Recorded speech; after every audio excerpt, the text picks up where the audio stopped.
Today, 39 of America's best stock car racers descend on a track that after 115 Cup races reinvented itself as a high-speed drafting track.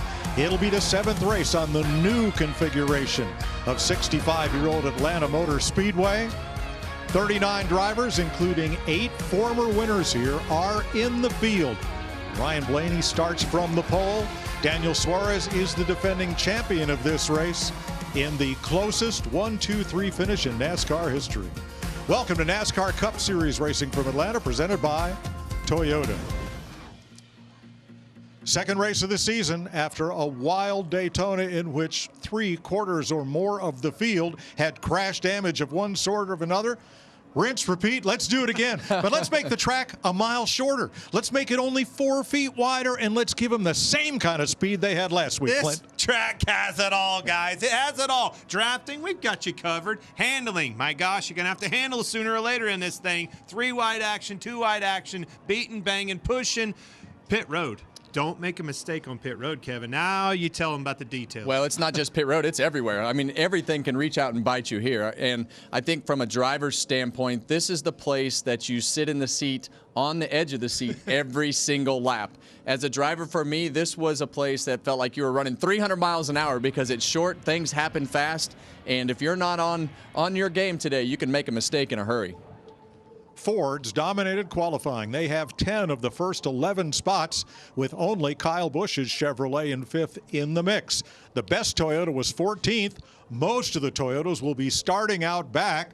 How or if they get to the front? Well, first of all, you have to be careful. We saw it last year in this race. An early caution, a big wreck with 16-car pileup. That will put it right in your lap if you're a Denny Hamlin or a Christopher Bell, one of these Gibbs cars. There, Ty Gibbs right there. Erik Jones you see there. Flip side of that, blue ovals, boy, it was a good day to be in a blue oval. More importantly, the Penske bunch. Yeah, and I think that speed could be tough to overcome, Clint. The Fords were still trying to figure out their car last year as they were trying to get the new body figured out. Today, they don't have that problem. They know the exact balance of their car, and they got a lot of speed to go with it. Well, the Fords had the speed, but do they have the downforce to handle on this track? Todd Gilliland told me, yes, his car has more downforce than the one in which he led the most laps in this race last year. Let's go trackside. And now, race fans, here to say the most famous words in motorsports, please welcome the founder and frontman of the legendary ZZ Top, Billy F. Gibbons. Oh yeah, we are all here to have a good time, and as the saying goes, how do we do it? Have mercy, drivers, start your engines.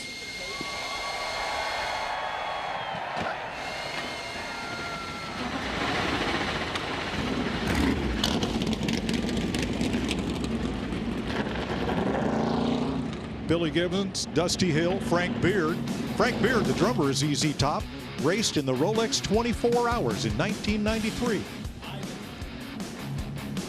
Where high-speed duels, strategic alliances, and heart-pounding thrills collide on one of the most dynamic tracks, the NASCAR Cup Series is at none other than Atlanta Motor Speedway. This iconic track began as a classic oval, built in 1960, before transforming into a captivating quad oval through 2 major repaves, first in 1997 and then again in 2021, where the banking was increased in the turns to an impressive 28 degrees. The narrowed straightaways enhanced the superspeedway style excitement, leading to thrilling side-by-side racing all the way around the racetrack. Drivers face an adrenaline rush as they navigate tight lines, often going 3 wide and battling fiercely for position. Success here hinges on teamwork, with drivers forming alliances to master drafting and outpace the competition. What makes this track unique is its pit entry off turn 3, adding a strategic element. The challenging surface can surprise even experienced drivers. Each race presents new challenges, ensuring fans enjoy a thrilling spectacle every time the engines roar. We caught up with a few drivers, and here's what they had to say about racing here in Georgia. I think that the degradation of the racing surface is the biggest factor. That the first year we went there, it was more or less a pseudo super speedway race. And I think what we saw, especially in the fall race at Atlanta last year, more off throttle time, a little more give and take, and there's just no time to react when things happened, even compared to Daytona and Talladega. The draft is a big deal, and honestly, the energy in the draft now is not necessarily coming from ahead of you, it's more so coming from behind you. You know, 2, 3, 4, 5 cars behind you is where that energy really develops and you get pushed forward from that energy. So the draft is different than what it used to be. Years ago, you would kind of suck up to the guy in front of you and slingshot past him and make a move that way. Now you're really relying on everything happening behind you and building from behind. Last year, we watched one of the closest finishes in the history of the sport as Kyle Busch, Ryan Blaney, and Daniel Suarez crossed the finish line with .003 seconds between them. Thanks to the high-speed cameras, Daniel Suarez was named the victor of the evening. Will we see another close finish at this superspeedway today? The drivers are ready, so buckle up. The Ambetter Health 400 is about to be underway.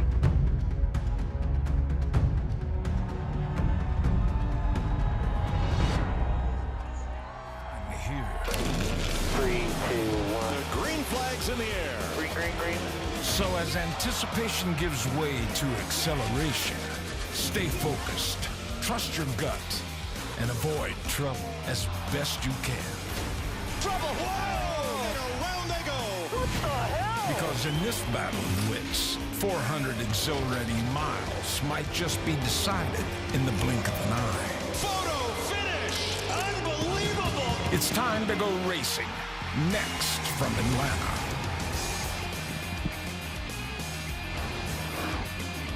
Welcome back to Atlanta. The field rolls off behind the safety car.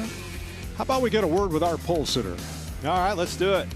Hey, Polecat, Ryan Blaney, it's Boy and the Boys up in the Fox booth. You got us? Yes, sir. I got you. Man, you are the man of the hour, leading the Penske Brigade at the front of the pack, second and a third last year. What's it going to take to find you in victory lane?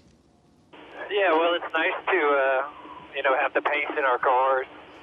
All the Fords, it showed really good pace, especially our cars. And, we got the first part of it done. Just a matter of how do we stay up here and then how do we, try not to lose track position and utilize that #1 pit stall. So I appreciate the fast cars by everybody. Body Armor, Zero Sugar Ford Mustang's really good. And hopefully it drives good. I'll let you know here in about 10 laps, but should be a good day. All right, man. Can't wait to watch. Good luck out there. All right, thank you all. Enjoy. All right, let's have a look at the starting grid for today's race, presented by Toyota. Up front, Team Penske Fords, Ryan Blaney and Austin Cindric, who led the most laps here last September. Row number 2 for the Wood brothers, Josh Berry. They're a Penske affiliate with Penske's Joey Logano. All Fords so far. Row 3, Todd Gilliland for Front Row Motorsports in a Ford, and Kyle Busch, the only Chevrolet in the top 10, who won the truck race yesterday, Kevin. Well, let's talk to Todd Gilliland. Hey, Todd, Kevin up in the Fox booth. We see everything that you did in this race last year. You've got a great qualifying position. It looks like the Ford is a place to be. What do you expect today? Yeah, like you said, it's a good day to drive a Ford, just like every day. And I'm excited. Like you said, we had a good run here last year, and expect a lot of the same. Hopefully we can have our car driving a little bit better at the end of the race when it actually matters and the pay window opens. So that's our goal. It's our plan, and hopefully we can have a strong run here today in Atlanta. It's cool to have Aaron's back on board first time in a long time. So a lot of good reasons to go win this thing today.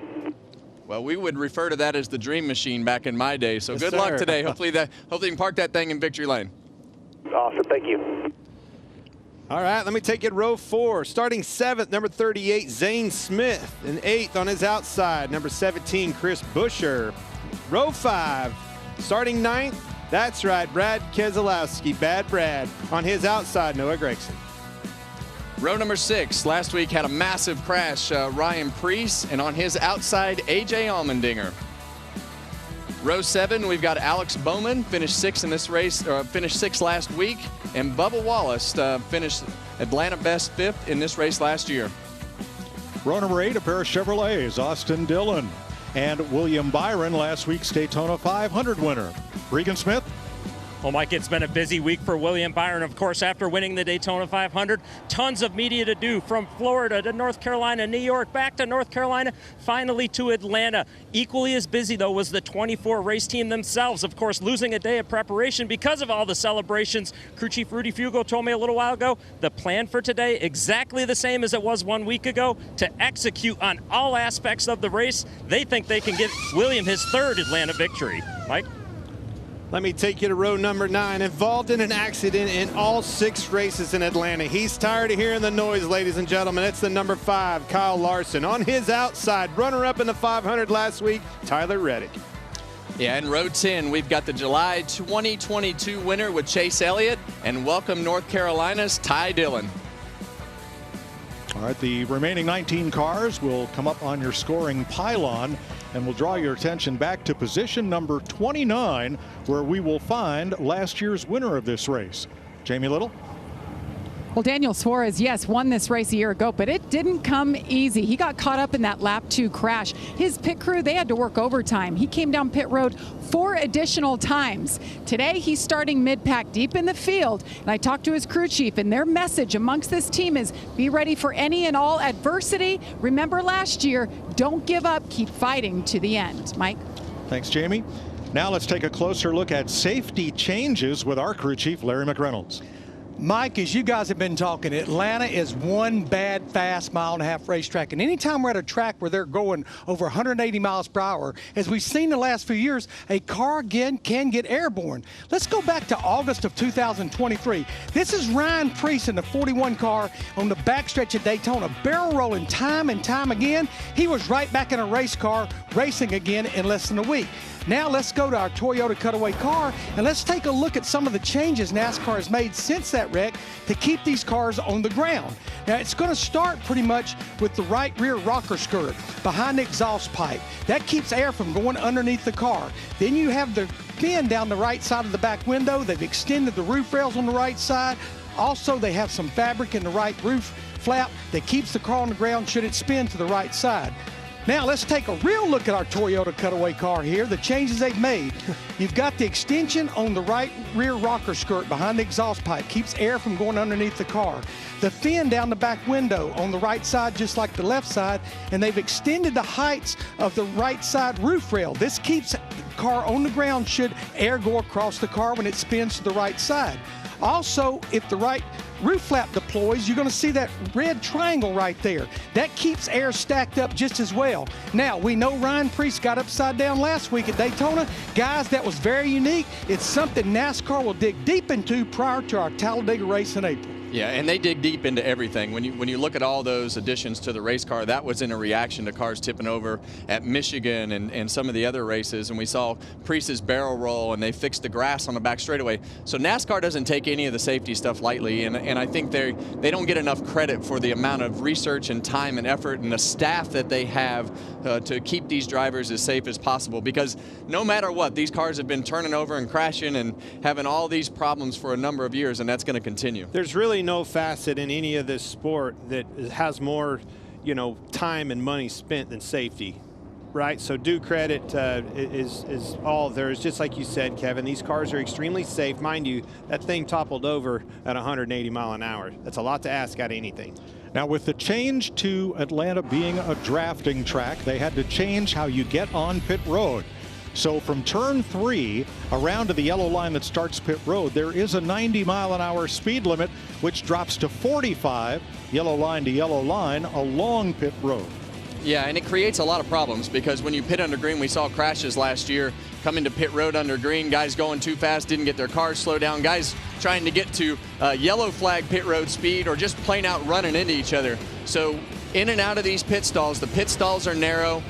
You want to get all that you can down pit road with this type of race. A lot of cars stay on the lead lap. You got a lot of guys on 2 tires, 4 tires, no tires, fuel only. So when you have those mixed up strategies on pit road, it creates a problem coming in and out of the pit boxes. Now, it's winter here in Georgia, as it is in most of the country, but Mother Nature has been kind to us. The highs have been in the 50s all week, and that high temperature usually occurs about, well, an hour from now, about 4 p.m. in the afternoon. So got a little bit of a breeze out of the northwest, a lot of high clouds. And here's your race analysis. We'll go 260 laps to complete 400 miles. Look at the stage lengths. They are all over the place. 60 laps, then 100 laps, then 100 laps. Yeah, and I think this first stage, these guys don't want to pit under green here. Typically, you'd see different strategies, but with the length of time that it takes to get around that corner on pit road, you'll go a couple laps down. So they do not want to take any chances, so they want to run to the end of that fuel window this week and get all they can and not have to come to pit road. Yeah, if you hit that, to your point, you hit pit road, you better hope nothing happens on that racetrack. 2 laps down is hard to overcome. We will have 8 different onboard views for you today. Variety of cars sprinkled throughout the field. We'll highlight them once we get to green, which is about to happen. Pace car driver is going to put his right foot hard on the go pedal of that Ford Dark Horse Mustang that leads the field. It heads for pit road. And here we come for the start of just 400 miles high speed in Atlanta.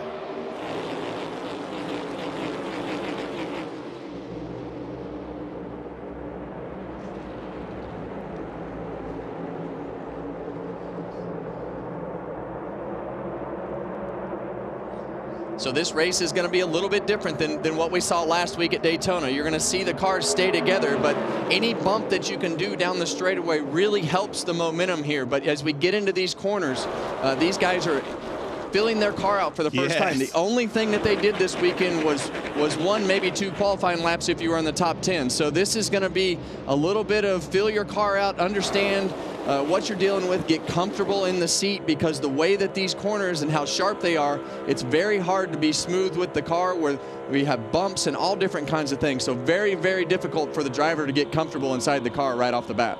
Well, Ryan Blaney was an odds-on choice to lead the first lap because he's the only driver who has led all 6 races in this new configured Atlanta Motor Speedway. Now he's led all 7. Well, we talked about him a lot in the pre-race, Kevin, but there's one guy that we didn't mention a lot, and preparing for this race this weekend, you talked about him a lot. Well, when you look at Austin Cindric, he's up in the front of these races all the time. He has a really good system of teammates that allows him to understand the drafting process. The Fords in general, they have a bigger box to work in than the other 2 manufacturers, in my opinion, with the speed that they can put into their car and the handling. But Austin has become a student of the drafting style racetracks, and I feel like his blocks and things that he does are very timely, and I feel like today might be his day. I tell you who I like, that 21, Pride of the Wood Brothers, Josh Berry, doing a great job. It's got to feel good to be up front. Yeah, and I saw him try to peek to the outside of that 2 car, and I think that one thing that he needs to do early in this race is earn the trust. He's new to that 21 car, and I think he needs to earn the trust of the 2 and the 12 and the 22, because as we get to the end of this race, you're going to have some help and throughout this race, and those Penske guys have done a good job working together. The word I heard most in describing Austin Cindric's approach to these drafting style races is discipline. He doesn't go out and make a pass just to make a pass. He has the discipline to hold his line when he needs to and not prevent the group that he's in from getting broken up. And that's a talent. Well, it is a talent here. As you see 3 wide down the front straightaway, Kyle Larson on the top.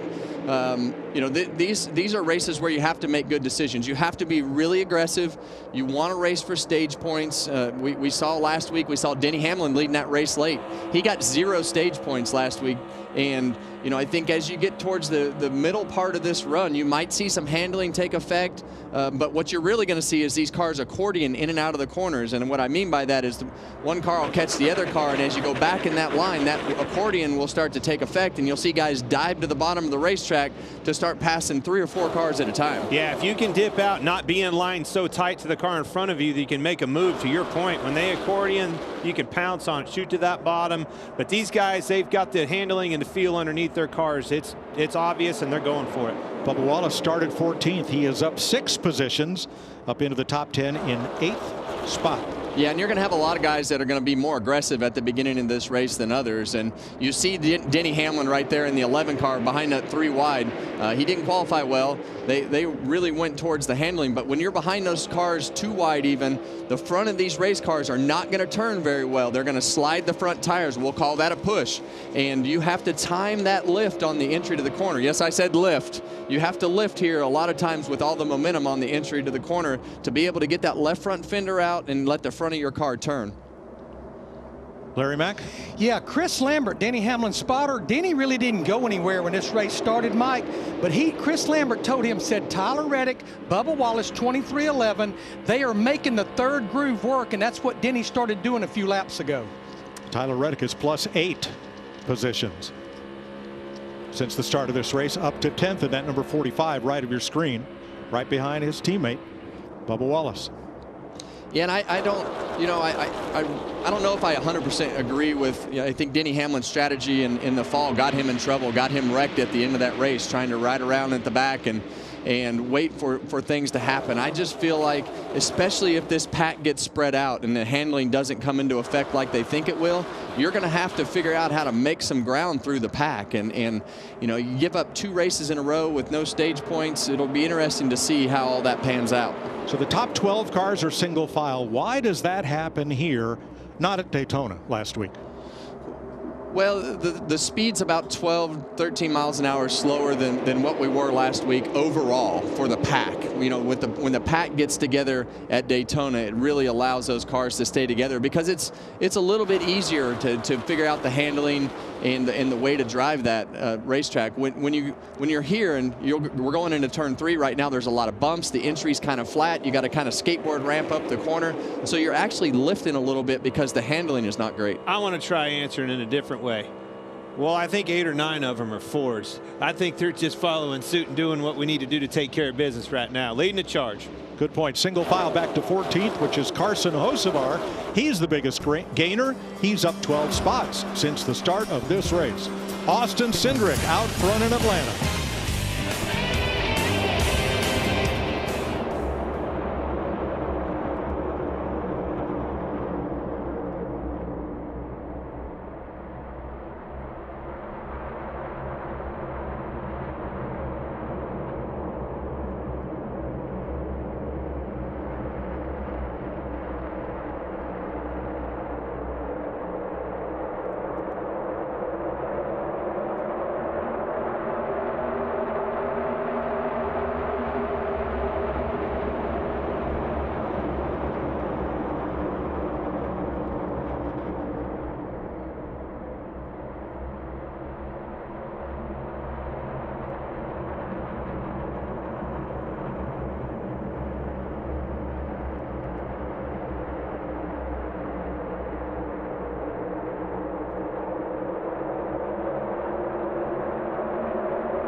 The Ambetter Health 400 on Fox is sponsored by Progressive Insurance. Save when you bundle auto, home, or motorcycle insurance.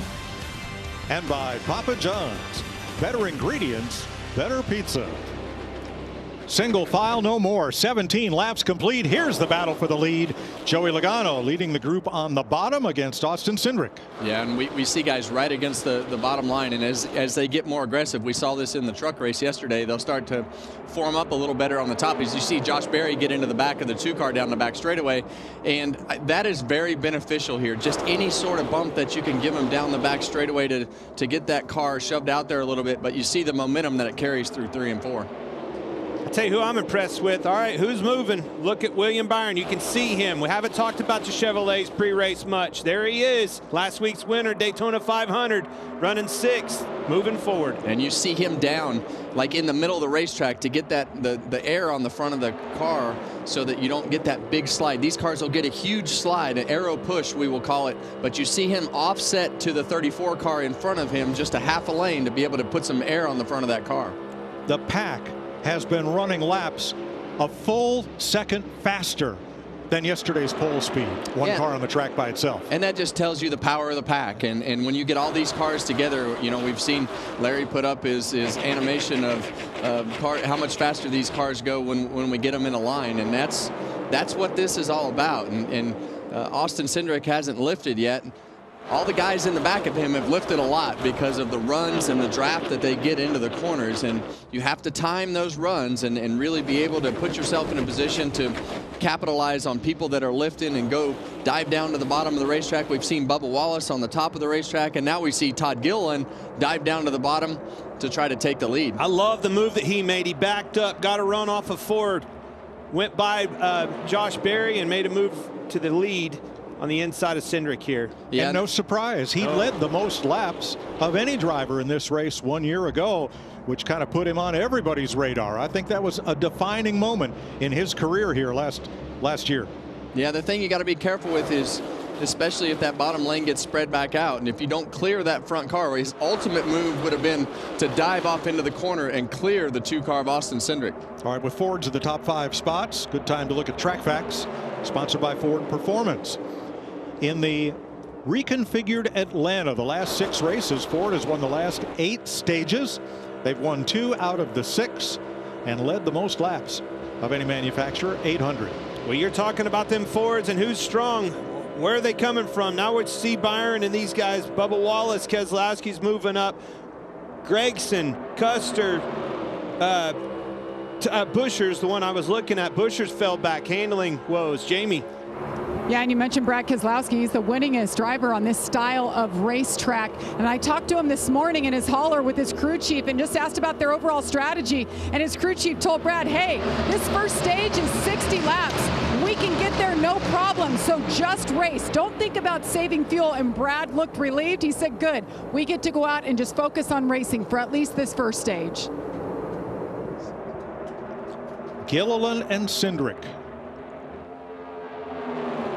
Todd Gilliland's dad won on the drafting tracks of NASCAR. Austin Cindric's dad has been running Penske Racing for the last, couple decades. Just eased back from that role. You know who will get you a ride, but it won't keep you in a top-rank elite car like these two are driving now.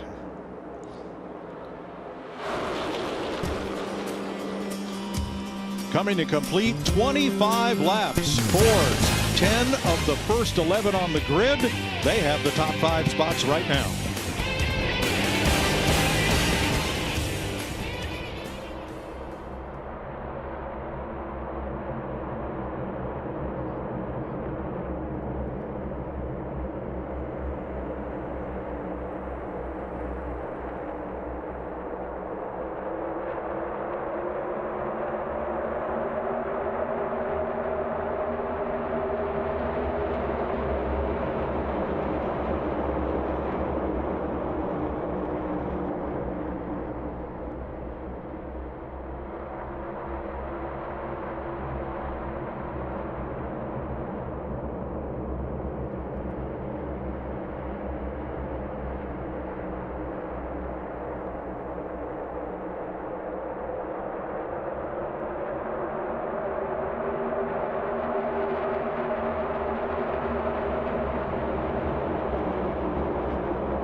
NASCAR on Fox is sponsored by Chevrolet. Together, let's drive. And by Wendy's. Try Wendy's fresh, juicy hamburgers today. Austin Cindric, Josh Berry, two Fords fight for the lead in Atlanta. The Chevys and Toyotas working their way toward the front with Wallace in 5th and Larson 6th.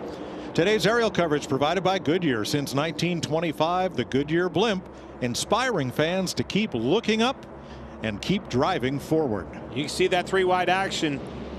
I think it was Byron and Reddick right there. That is really aggressive driving. All three of them making moves. Yeah, and we've seen that top groove really start to come into play. We've seen Bubba Wallace make some great moves all the way up against the fence in that 3rd lane. And now you see Kyle Larson and Tyler Reddick doing the same thing. You see Blaney, the pole setter, he's struggling a little bit. I think handling is coming into effect here in a big way, Kevin. Yeah, and that's what we didn't know today. We listened to Denny Hamlin and we listened to some of the Chevrolets and the Toyotas in the back of the field, and that was their bet, was the fact that the handling was going to overcome the speed of those Fords up in the front at some point. Regan?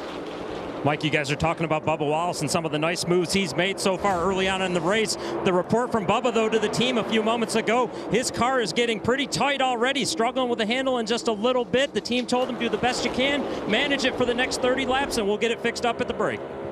And how about Carson Hocevar? He started back in 26th, and he's into the top 10. Well, that's just the difference in the aggressive level of putting your car in the right position to go towards the front. And that's kind of the opposite of what Denny Hamlin decided to do. Now, Denny has started to move forward a little bit, but Carson has gone straight to the front. Hearing a lot of talk on the radio, a lot of chatter talking about cars being tight. You just heard Blaney chime in. His car's tight, pole setter. Now, I will tell you this, they're going to be tight. Everybody in traffic is going to be tight. That's a characteristic of this Gen 7 car and everything that it does. So, the hard part, and that's really what causes those accordions, is you have to lift getting into the corner, especially into turn 3, to be able to get that car some air on the front of the nose, give it a chance to set that nose down and be able to make the corner. But you'll see a lot of these guys drive into the middle of the corner and then push, and that's when we start to have problems, when they start to lift in the middle of the corners. 35 laps in under 18 minutes. This goes by fast. We're already more than halfway through stage number 1 with Josh Berry, the 3rd different leader today, out front. Now, after a day of qualifying like we had yesterday, you knew there was going to be a lot of movement in this field. The Toyotas in the trunk, 35th, 36th for the Gibbs cars. Denny Hamlin, the Chevrolets were kind of mid-pack, and all the Fords were up front. You knew in the back of your mind something was going to happen. Yeah, it gets really narrow right there into turn 3, the way you want to go into that corner and go up the hill. You see the run that Hocevar had on the bottom. He had to check up because it was a tight squeeze there with the 5 in the middle of the corner. Now he's going to get swallowed up by the pack. It's just so hard to keep your momentum here, and that's why you have to time those lifts or dragging the brake, whatever you do on the entry to the corner, because you see what happens when you have to lift in the middle of the corner. All that work that he did, now he's going to fall back to 14th, 13th, 14th, 15th position, whatever that is, speaking of Carson Hocevar. 37 laps complete. Josh Berry leading his first ever career laps at Atlanta.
Welcome back to NASCAR Cup Racing from Atlanta, presented by Toyota.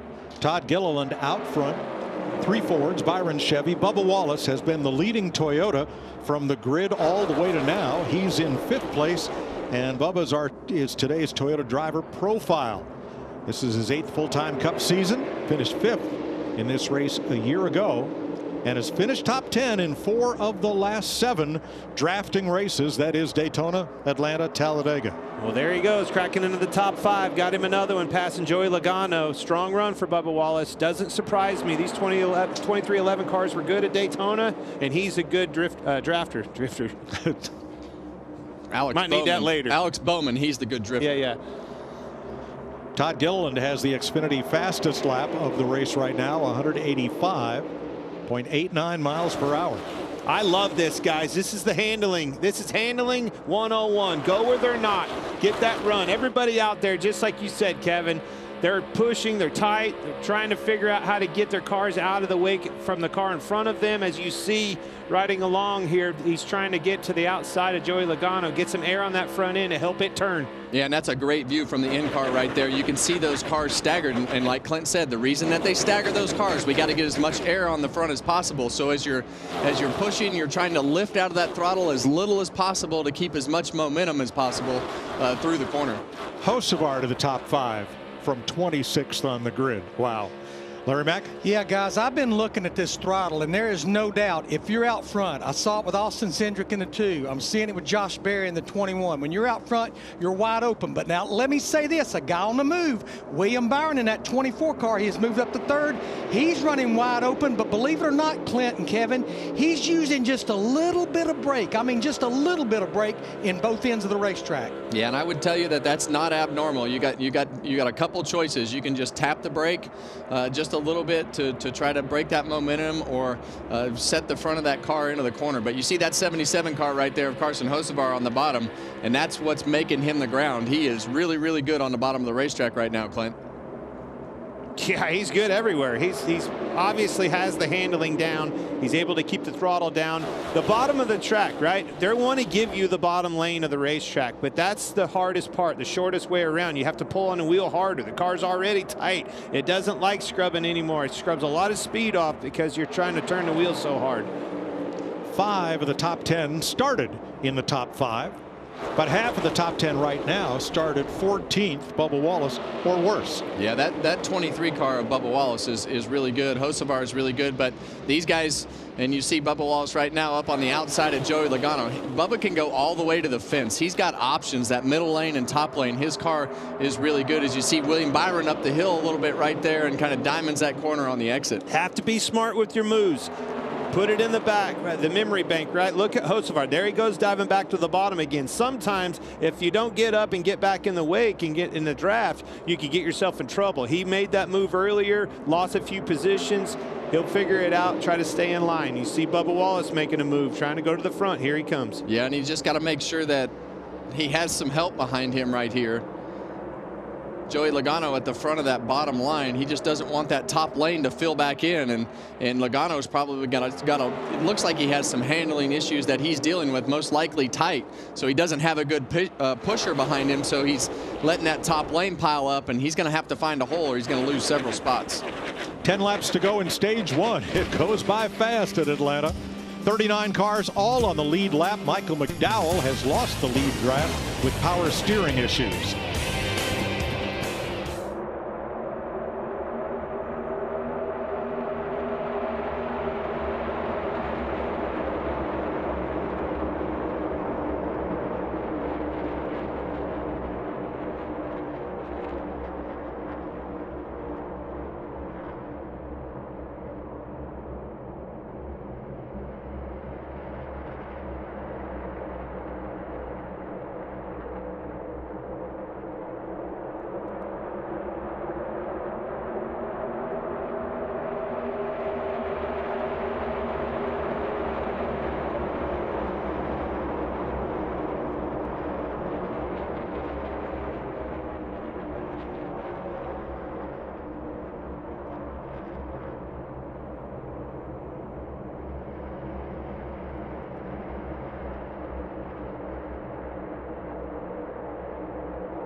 Chase Elliott has picked up the baton, and he is in the low groove and into the top 5.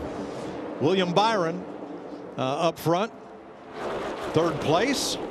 How about their teammate Alex Bowman talking here about handling? Really tight center off. Poppy on the center. Tight.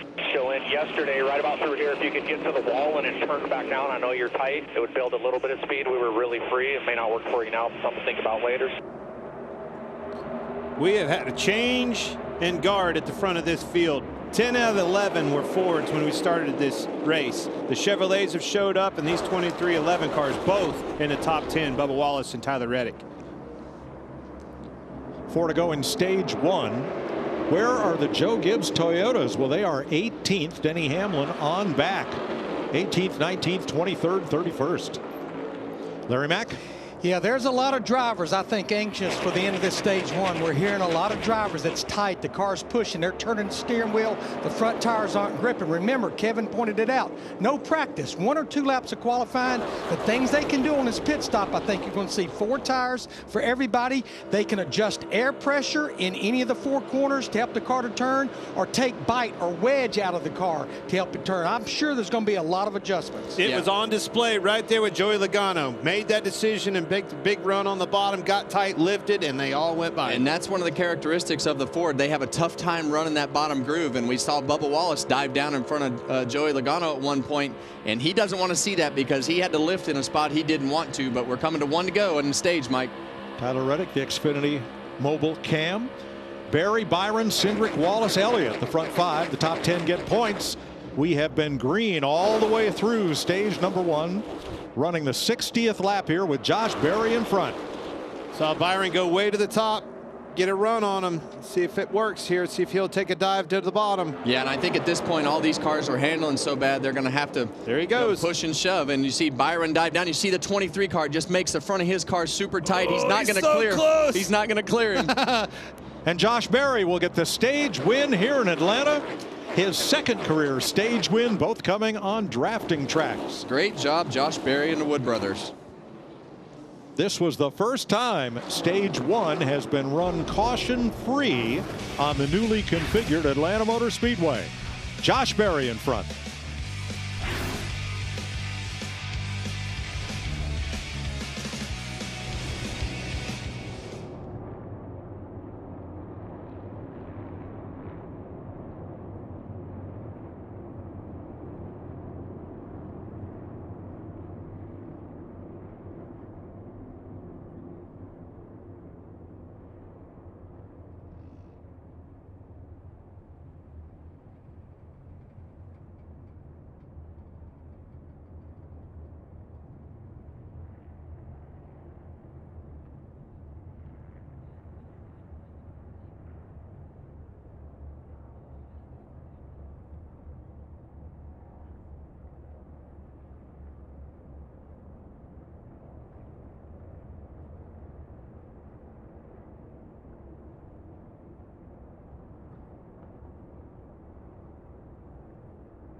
The 2025 IndyCar season gets underway on Fox in St. Petersburg. The first stop on the road to the Indy 500. Next Sunday, noon Eastern, live on Fox. Well, the whole first stage ran under green, no cautions. In their pre-race meeting, the 99 team, the defending champions of this race, talked about that possibility. Let's get started. Stages 60, 160, 260, so need fuel in the second and third stage. First stage, we can run hard. Biggest issues today is just to try to keep it clean on pit road. Tight pit boxes, slippery pit road, cars playing bumper cars out there, so anything we can do to keep the fenders on it till the end will be good. Thinking about spokes on a wheel, and that everyone here is spoke on the wheel. You know, everybody has to work together, everybody has their role to play, and if we all do our part, we'll have success here today. All the hard work has been done. We ride this thing up. Execution on 3. 1, 2, 3, execution! Daniel Suarez team, defending champ of this race, currently 35th at the end of stage 1. Speaking of pit crews, Jamie Little. Well, Mike, William Byron's pit crew got it done last week once again. Front tire changer. I won a pickup truck shooting a bow and arrow last year. Oren Osaski, rear tire changer, father to Senna Osaski. Ryan Patton, tire carrier. Pickerman for all 14 of William Byron's Cup Series wins. Spencer Bishop, Jackman, former tight end for the Wake Forest Demon Deacons. Lana Walker, fueler, Clemson University, 2-time Daytona 500 champion. And that is the same exact pit crew that he had last year. A couple of football standouts from college. We've got some veterans, and one of the few left-handed tire changers make up William Byron's 24 crew, Mike. That's interesting, Jamie. Never thought of left-handed versus right-handed tire changers, but okay. All right, under caution, they come around the flat of turns 3 and 4, and we've had a lot of issues on pit road here. More speeding penalties at Atlanta than any other track last year, and lots of contact on pit road. Yeah, the stalls are narrow, and you have differing strategies here. 2 tires, no tires, gas, 4 tires, whatever that is. They wind up meeting in the middle as they're trying to get in and out of their boxes. Jamie? Joey Logano making his 578th consecutive start in the NASCAR Cup Series. Right now he's lacking overall grip. Says he gets loose under compression. They want that fixed. 4 tires and fuel. Regan? 24 car William Byron, a nice move up since the start of the race. Right now a little tighter than he wants. Josh Berry actually a touch free with his car. They're going to leave it. They don't want to tighten it up in case they get in traffic. And the 2 car of Austin Cindric, he's on the tight side. That's mainly what he's been chasing. It's really crowded here as you try to exit pit road, and Alex Bowman takes a chunk out of Austin Cindric's car. Yeah, and fire on pit road. Now that's just a little bit of spilled fuel, and they'll get that quickly extinguished. Stage 1 in the books. Pit stops complete. Joey Logano first off pit road.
Yeah, welcome back live. Our NASCAR and Fox coverage with Jamie McMurray, Chris Myers. We're enjoying the race inside turn 1 on a fan's bus, a party bus. Whose bus is this? Jeff. Who is Jeff? Jeff. Okay, well, thanks. Just Jeff. Thanks to have another one. And they're enjoying the race as we are, this young fellow is. All right, so how about the changing weather conditions? It's gotten a lot cooler here. The sun will be setting shortly, and it's cloudy. Well, you said it, Chris. Since we were out here for pre-race, the clouds have come in, and I've heard Kevin and Clint talking about the handling of the cars. If it cools down, that might take a little bit of that away. The guy I got my eye on, though, is Stenhouse Jr. He's up 21 spots, started in the back of the field. He's won 4 times on a drafting-style track. Suarez was 19th after one stage last year. Remember, he survived an early crash and a speeding penalty to win in that close finish. Let's get back upstairs to Mike and the guys. Thanks a lot, by the way. We appreciate that. Right? Thanks, Chris. Joey Logano had a great pit stop, but his rolling time down pit road was less than anybody else in the top 10, so he came in 10th and came out with the lead here. A lot of problems on pit road. We talked about it. The 6 car drug equipment out of the box. 8. Kyle Busch had trouble all the way back to 32nd. Yeah, and we talked about the 8 team. We thought that as they choose here, we thought that if they could keep it clean on pit road, they would have a shot today, but that didn't happen. So let's take a look at some of that congestion that was on pit road during the first stops of the day as Kyle Busch comes in for another stop. Close quarters there. Now on Brad Keselowski, the fueler, Cody Osborne, watch him. Car is down to come away, but the quick connect, quick disconnect would not. And he gets dragged out of the box, and so Keselowski will have to start in the rear along with J.J. Yaley, who was too fast exiting. Here's Brad's radio. Went a little too hard. Sorry, it took off more than I thought it would. Come back and fill it up, and we got a penalty for the can leaving, so let's come top it off, and we'll start now. It's not me. Trying a little too hard. Brad carrying the buildsubmarines.com cam on board his Ford. Yeah, and, you know, it's so hard in the timing with everything. With that fueler leaving the pit stall. So Brad talking about leaving a little bit too hard, and the can got hung in there as he had to turn a little sharper getting out of the pit stall to go around that one car. Field in turn number 4. Fords for Logano, Berry, and Cindric. The first Toyota is Tyler Reddick in 4th, and we're going to listen to Joey Logano's team on the restart. Coleman Presley is his spotter as they approach something new at the SMI tracks, the Echo Park Automotive Restart Zone. Gage the same here, 2 Hendrick cars behind him. They're already bubbled out from their third. Our third and fourth is close. Our third and fourth is close. Our third and fourth is closer. Still there, you have Austin. You have Austin. We're tandem out by 2 over Reddick. Still inside. Still inside. There's 2 by 2 at the front. Mentioned Kyle Busch made a late pit stop. He restarts at the back along with Keselowski and Yaley under penalty. Well, these are the types of things that 22 team does well. They capitalize on rolling speed. They capitalize on restarts to win championships, and they fell back a little bit right there with some handling issues, but then all of a sudden they rebound by capitalizing on a pit stop or something of that nature constantly year after year. Michael McDowell back in the race after replacing a power steering hose, losing 5 laps.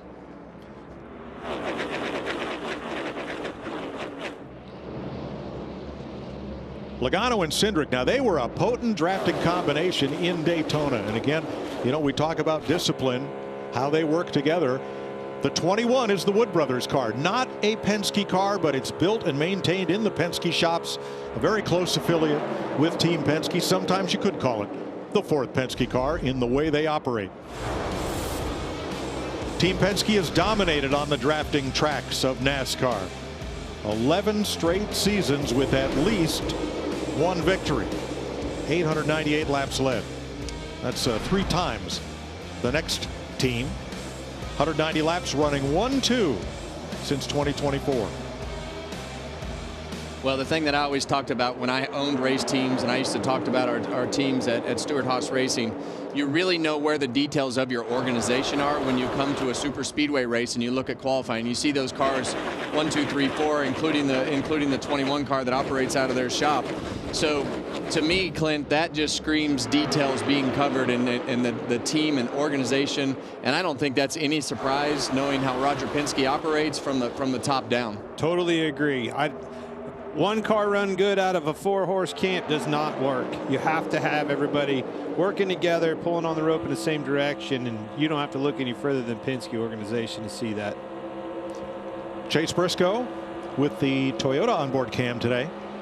Still outside, 35 still close that gap. Tight here, 20's coming to your bumper. Protect your left rear.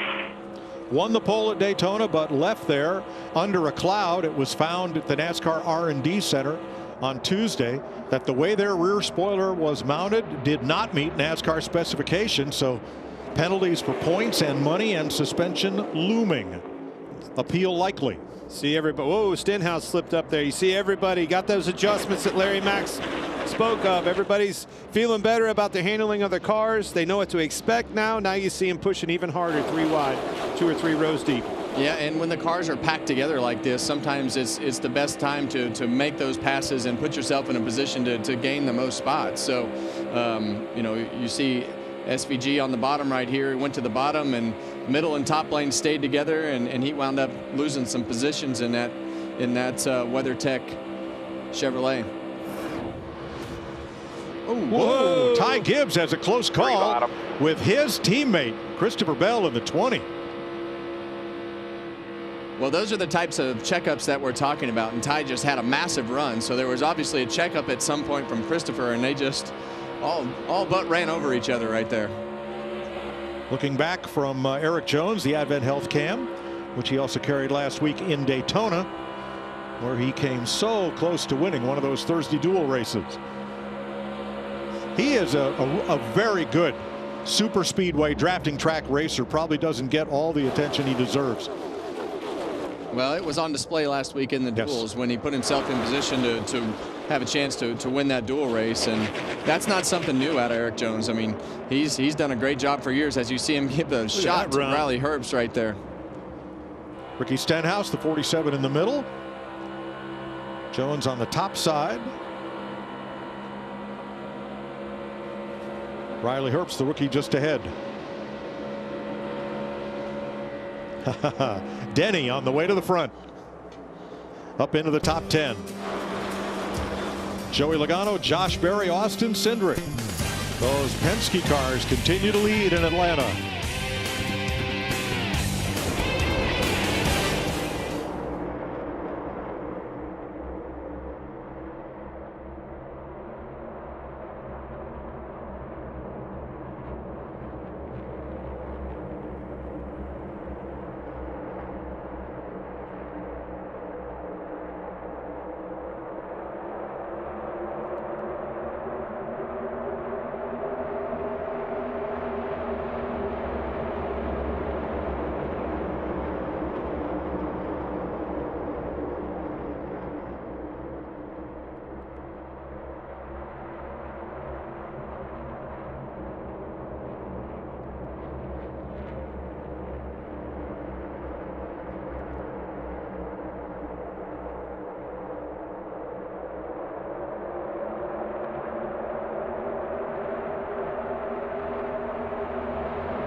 82 laps complete. We're under caution in Atlanta. Todd Gilliland turns 3 and 4. Having an issue and must have flats on the right side. That car will spin its tires, but it's not going anywhere. Definitely damage on the right side. Yeah, and you'll see right here the 10 car of Todd Gilliland. He's sideways in the middle of the corner already when we pick him up. I can't tell if the tire's already down at that point. Yeah, you see the hood flap up right there, but looks like right rear. The tire blew out and blew the fender off as he's skidding down the racetrack. So it looks like he just lost control of the car, spun out, and then as the tire blew, it blew the fender off the car. Now here's why he's trying so hard to get going. If he can drive it back to pit road, they can make repairs there. Look it up. They got to push me. But if... Okay, just stop moving and they'll give you a push, they said. All right, they'll push him as a courtesy to see if he can get going. But if they have to hook that car up to the wrecker, it has to be towed back to the garage, and they can work on it there. We're under caution.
The Ambetter Health 400 on Fox is sponsored by Liberty Mutual Insurance.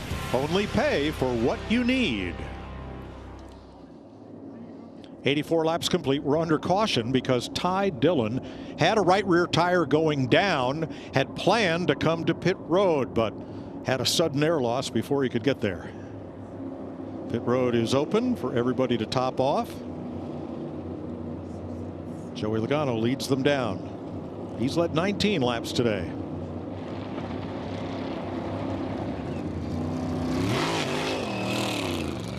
Well, this is when everybody's so vulnerable to coming out of their pit stall and running into another car by just the mistiming of everything happening. So hopefully everybody makes it through this without any big trouble.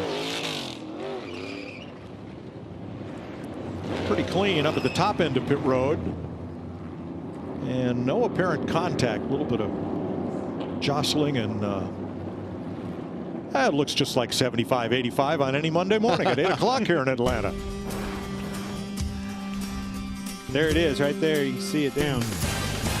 Todd Gilliland brings out the caution. We're 85 laps complete.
The UFL is back. Skip Holtz and the Birmingham Stallions have created a spring dynasty.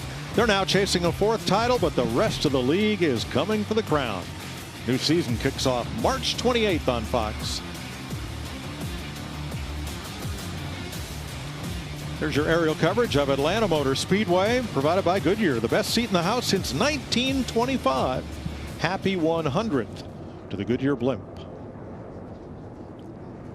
Do you remember when it was all silver like that? All silver? I'm not sure. I don't know if that was in our era or not, Kevin. It was always the way we see it now. You're a little older than I am, so I'm not sure. I was directing that not towards you, the man standing next to you. Family's having a great time here at Atlanta. I like that. Yep. Checkers or records, baby. Let's go. Joey Logano in front, Josh Berry second. Then a pair of Chevrolets, Bowman and Byron. Gill in 5th. The first Toyota is Reddick in 6th. Denny Hamlin drove through too many boxes on the way into his pit stall. He will start out back as the drivers approach the Echo Park Automotive restart zone. How about Alex Bowman on the front row? Let's see what he can do. Not a lot of help so far. No, he didn't get a great launch, and then Josh Berry was all over the back bumper of Joey Logano, but you see that bottom lane start to get a little more organized. Get even there with Josh Berry. Now Joey Logano is going to go to work on blocking the inside line. Already Reddick looking to the outside 3 wide. Here we go.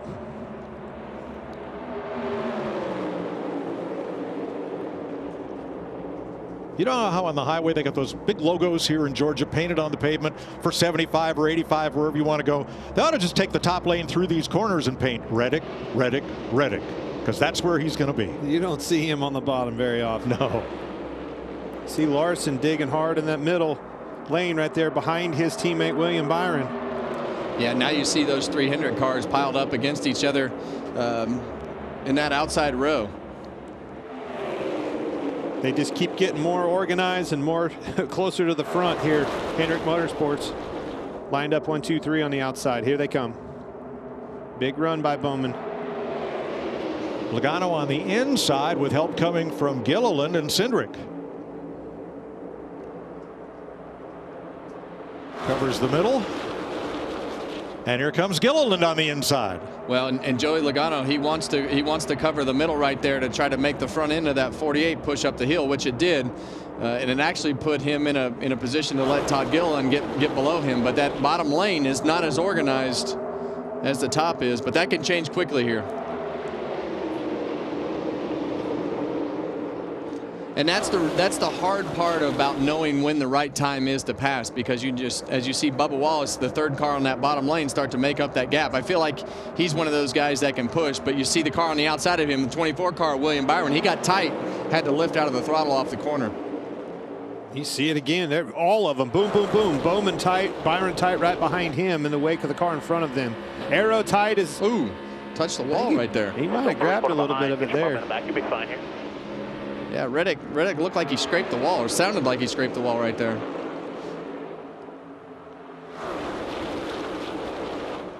See him running even higher, trying to get out of the wake in front. I think that's Stenhouse. You heard Jamie McMurray talk about Stenhouse. Here he comes. He just continues to slowly, methodically get up closer to the front. He's got a good car underneath of him.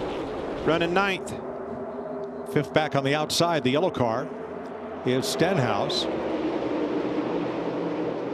And let's show you what happened to the 45 here of Tyler Reddick on the top, just coming into the frame. There he is as he scrapes the wall. That won't be any problem for him, but the exit of turn 4 right there, it really flattens out. Now watch Joey. Woo! Yeah. Joey ran out of room. Yeah, Todd squeezed him up all but into the fence right there. Yeah, look at that.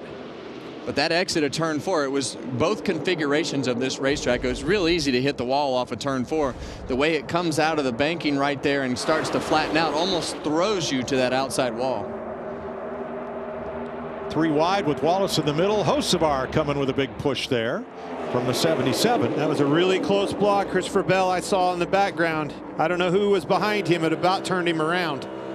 Blocks are dangerous here. They're effective until they're too close. Can wreck the field. Todd Gilliland leads his 5th lap of the day. He led 58 laps here, more than anybody else last year. Todd Gilliland's done a great job. You know, and we were talking during the commercial break, it wouldn't surprise any of us if he won this race or finished in the top 5, as much as he keeps showing up at the front of these races.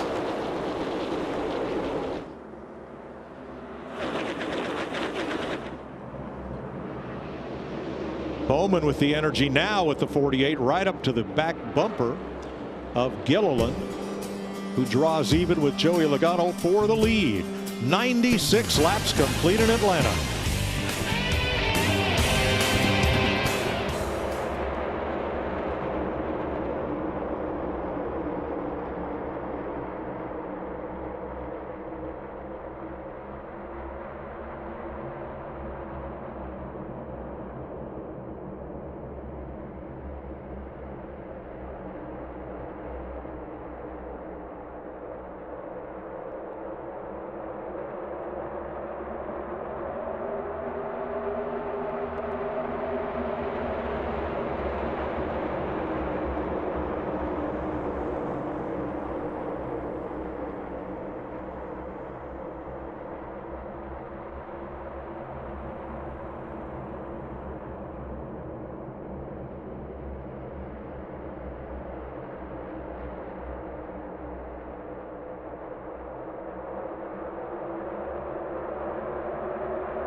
Came across his nose. That is Erik Jones, stopped in the middle of the back straightaway after spinning in a big pile of traffic here at lap 102. Welcome back to NASCAR Cup Series racing from Atlanta, presented by Toyota. What happened here? Well, they were 3 wide racing hard here. Watch Herbst move up the track, had to get out of the way. I think Erik Jones was trying to move down to get out of harm's way, drove across the nose of Buescher there and got turned around. Unfortunately, blew the tires out into the inside wall. Dang it. Let's watch from Chase Briscoe.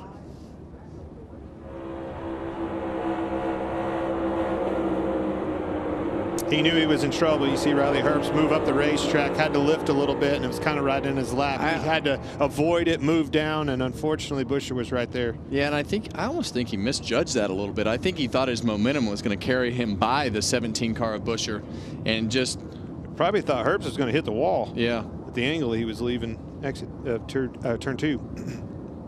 Well, let's ride with Erik Jones. Still top at 3. Now top of 2, 17 all the way at the bottom.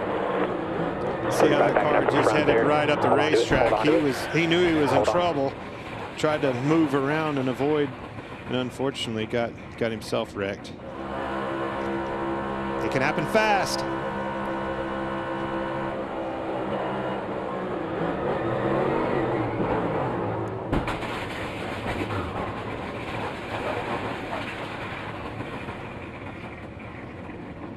Great drafter, does a great job on these super speedways. You can see him lifting right there. He's trying to get out of the way. Herbst is way off the pace. Wrong place at the wrong time. Heard one big hit there, but does that car look badly damaged other than the 4 tires down? I think you'll see it go to the garage and come back out. Okay.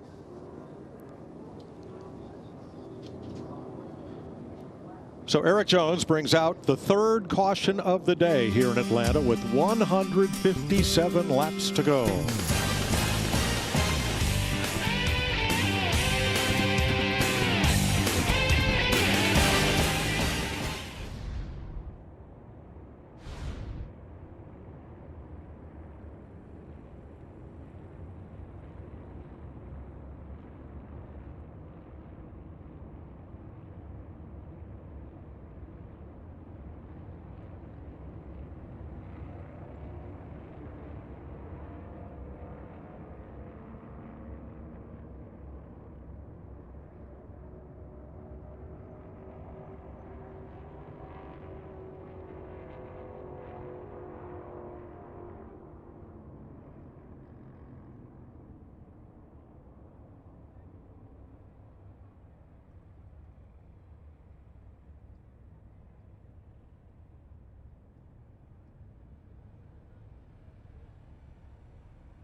On this particular day for me, and you know, I see it every year when we get to Atlanta.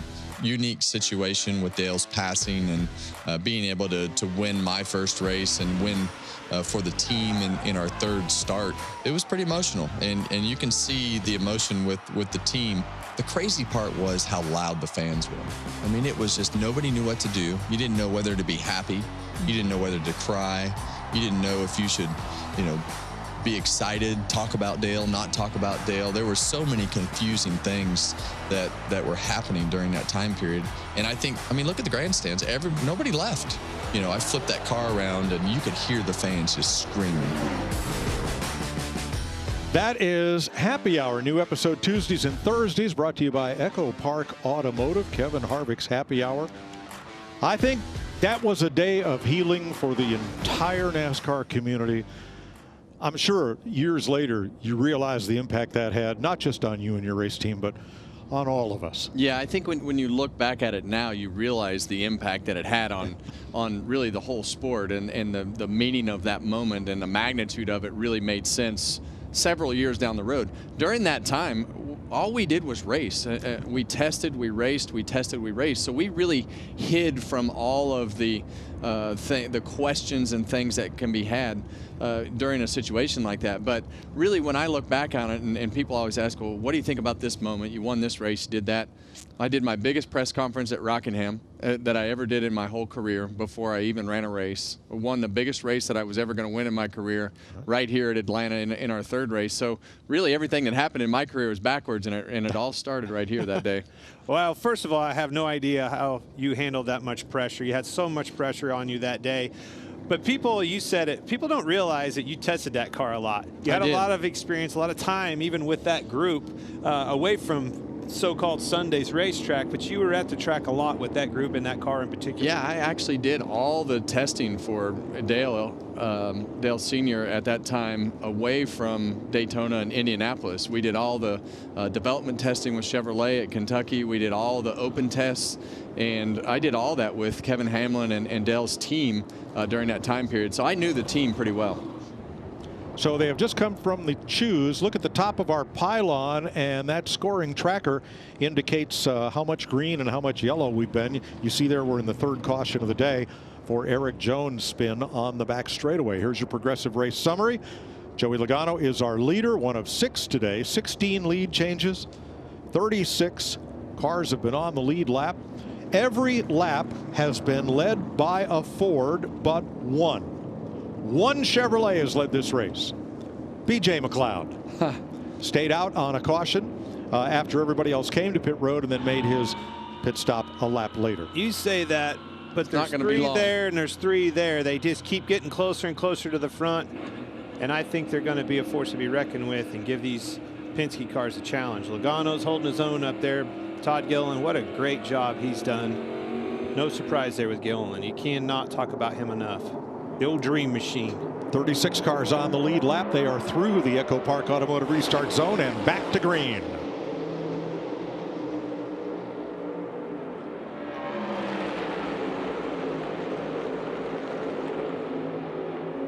Great teammates locked up on that outside again. Big push is coming. Yeah, but Alex Bowman has the 34 car of Todd Gilliland pushed out all the way in front of him. He thought about going to the bottom there. Had his teammates help. Byron behind him thought better of it, stayed in line. And to me, the way that Alex Bowman could push right there is a really good sign for what's going to happen at the end of this race when you need a good pusher. As you see Joey Logano say, we're going back to the bottom. We're going to try to shuffle you back. Well, that's what I love about this. You know, that outside line, it's preferred line, but that bottom is there readily available if you want to take it. And obviously when you have help and a car like Logano, let's take it and let's go back to the front with my teammate Cindric. And they both cleared Todd Gilliland, and that was one of those moments where they pulled the 48 back and then got a good run from the 2 car in Austin Cindric to push Joey Logano all the way by Todd Gilliland. Todd Gilliland, here he comes back to the bottom. Big run all by himself, door to door. Well, Logano not quite clear. Yeah, and unfortunately for Todd, he didn't have his teammate behind him, and that's the benefit, and that's the that's the discipline that those Penske cars have that are able to keep themselves up front. So saw Todd Gilliland dive down there. He didn't have anybody to go with him. He was hoping that Alex Bowman would go with him, but I think Bowman wants to protect that top and try to lose as few spots as possible. So Chevy now third, Toyota fifth. Chevy with 4 cars in the top 10, the most they've had today. Joey Logano out in front here in Atlanta talks about the challenges and the fun of racing here. Well, I think Atlanta is like it's a great track now. It's like the old Daytona before they repaved it. You know, the draft obviously comes into play and it packs up, but as the run goes, cars, you know, they don't drive as good, handling comes into play, and all of a sudden you see the cars that handle really good move up through the field. It's a good mix of drafting and handling, and you got to have both to be successful there. People wondered after Ford dominated qualifying yesterday, would they have enough downforce to run and stay in front today? I think that question's been answered. Track keeps cooling off, Larry. Lap times keep picking up. Yeah, and you saw those front 2 cars, Logano on the bottom and the 2 in the middle, and Todd Gilliland on the outside was able to get to that right rear quarter panel of Austin Cindric. Jamie? Well, Joey Logano talking about handling at this track. Been listening to his audio as he's led 42 laps now. Out front, just a little free, but his ride quality is good and the speed is good. And they are also good to go on fuel rating. Well, Jamie, as Mike was just talking about the Fords and if they would have enough downforce today, I asked Brian Wilson that question earlier this morning, crew chief for the number 2 of Austin Cindric. Brian told me that they were surprised about the speed that they had in qualifying because they actually came here with a setup that they felt like would race better if for some reason they got in the pack. Last time we were here in the fall, they got in the pack and they couldn't get through the pack, so they were shocked with that, and it's looking really good right now. Clint, we're seeing some big moves behind these guys. You saw several rows of those cars 3 wide, and some of those guys are putting it on the top and letting the big dog eat. Larry?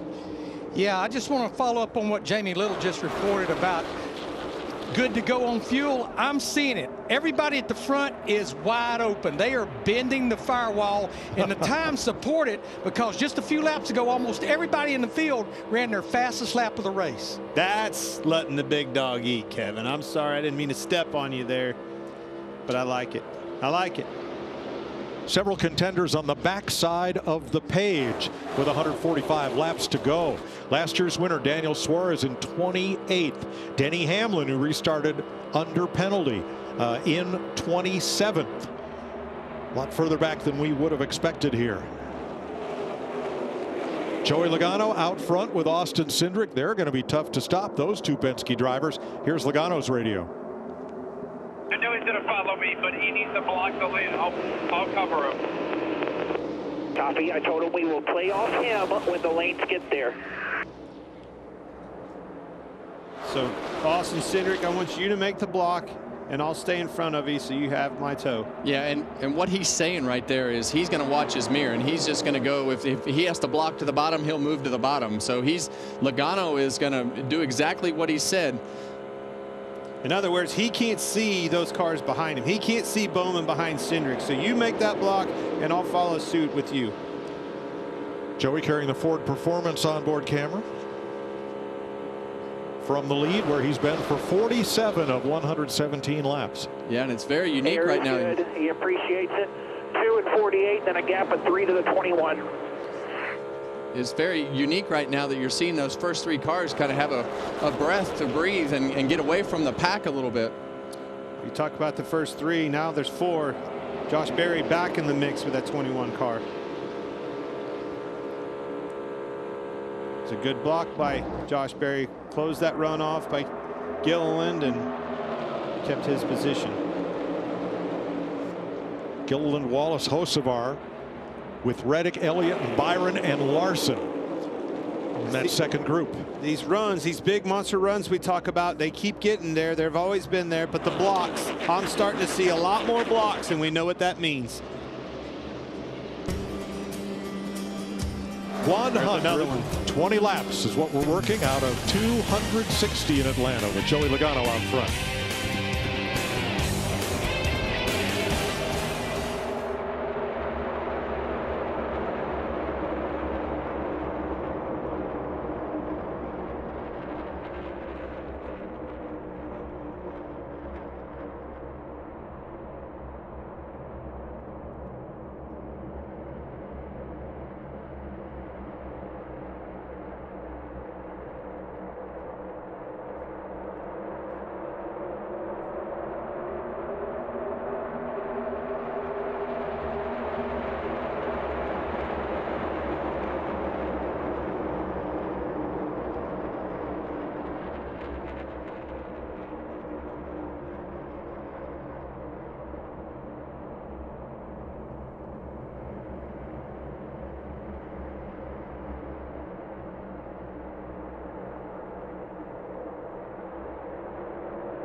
$124 laps complete in the Ambetter Health 400 on Fox. Joey Logano's been out front for 54 of those. Austin Cindric for 30 laps. Josh Berry for 31. Todd Gilliland for 7, all in Fords. Yeah, and that wide shot right there in turns 3 and 4, you can really see how they're all over the racetrack. You've got so many options of grooves, and you want to put your car, like we talked earlier, in a place that's not in the same line as the car in front of you. That second pack. They're wild. Yes, they are. The aggression level has really picked up here. But you see right there, you see how they're all kind of staggered. And the thing that you don't want to happen, you don't want those cars to come down in front of you too early to make the front end of that race car take off up off the corner with the front tires pushing up the racetrack. And that's exactly what I'm seeing here, Kevin. I'm watching this. You go ahead, Mike. Just call it. The 3 wide racing back there, the runs, they keep getting bigger and bigger and stronger, and now they're starting to get in front of them and try to block them. Now, that's Christopher Bell just backed up about 4 rows. He was in the midst of all that. And not sure if something happened with his car or things just got too close for comfort. The thing that happens is you get in a position right there where like a Kyle Busch or somebody, a car will slide up in front of you or somebody checks up. But in his case, I'm sure he had to lift because the front end probably took off up the racetrack and to keep it from going all the way up into another car or into the wall. So Bell drops to 17th. Kyle Busch to his inside. And let's go on board with Joey Logano up front with Ford Performance Cam and Foot Cam. Well, this is what you want. You want to have your foot just mashed on the gas pedal right there and just go ahead and hold her down because we're leading this race. And that's the difference between being in the middle of the pack and when we get later into this scenario where he has to deal with some people or traffic or anything like that. And you see his left foot dangling right there. You do not want to touch the brake pedal at all. If your foot is resting on that brake pedal, it can give you a 4 or 5% brake pressure, or 40 or 50 pounds of brake pressure, and that'll actually slow the car down. So you have to make a conscious effort to keep your foot off the pad of that pedal. I used to actually grind the bottom of my shoe off so that my shoe was thinner so that I could feel that pedal. That was one of the adjustments that I had to make in this car because that brake pedal is so sensitive and a mandated part. Now, back in the days of carburetors, you would keep your foot on the floor and slow your car with the brake if need be, so to not go part throttle and lean out the engine. What about now with these electronic fuel injection and managed engines? Well, you don't worry about it. Yeah, Okay. That's exactly right. That was my question. Because it would lean them out. That's when you part throttle, it would lean it out and with burn a a piston. Yep. With the old way of a carburetor. But back here with these big runs, that's where they get these monster aggressive runs and have to slow down and just bail completely out of gas. Listen to Keselowski here. With you up top here with 47. You hear him starting to breathe the throttle. Higher, Now watch this run as he approaches these cars getting into one. Yeah, and these cars had to check up, and that bottom lane is off the pace. Stay top. Massive run, but you hear him lift all the way out of the throttle there getting in the corner, and that's to set those front tires or put your car in a position or give it some space in front of you to get some air on the front of that car to make sure that those tires are going to turn and you lose the least amount of time.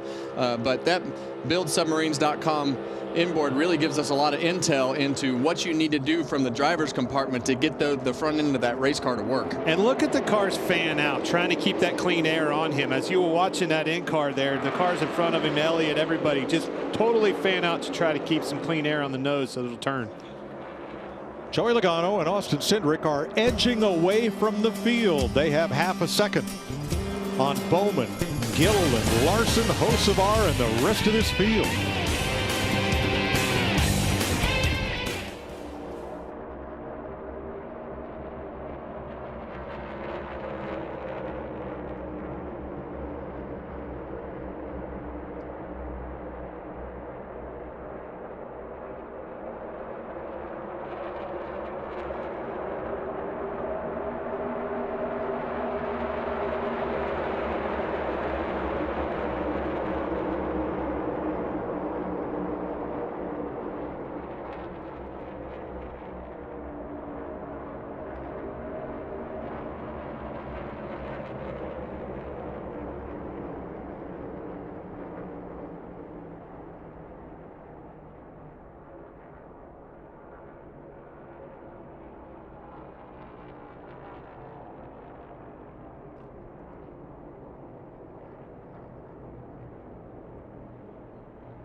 Welcome back to Atlanta, where we're under caution for the 4th time today.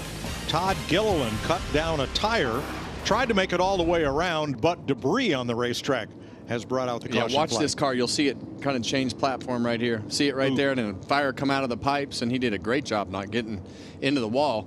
But the other heads-up thing that they did, he kind of sped in a few spots. He's going to have to start tail end anyway, but they kept themselves from losing 2 laps, which that is detrimental to everything that you do, because you're not eligible for the lucky dog until all the other guys that are lapped down, which we don't have that scenario. But if you did, you would not want to be 2 laps down. He will be the only car 1 lap down when we resume. Now, the difference is real for race fans here at Atlanta Motor Speedway, as Chipotle hosted Camper Appreciation Night. Ryan Blaney stopped by to roll burritos, sign some autographs, and even had his own bowl delivered.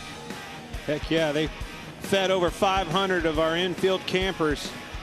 Well, they got the Blaney bowl, so like chicken and steak. Are you a burrito guy or a bowl guy? I love burritos. I like Chipotle. Yeah. It's good. Great to have Chipotle here at the racetrack.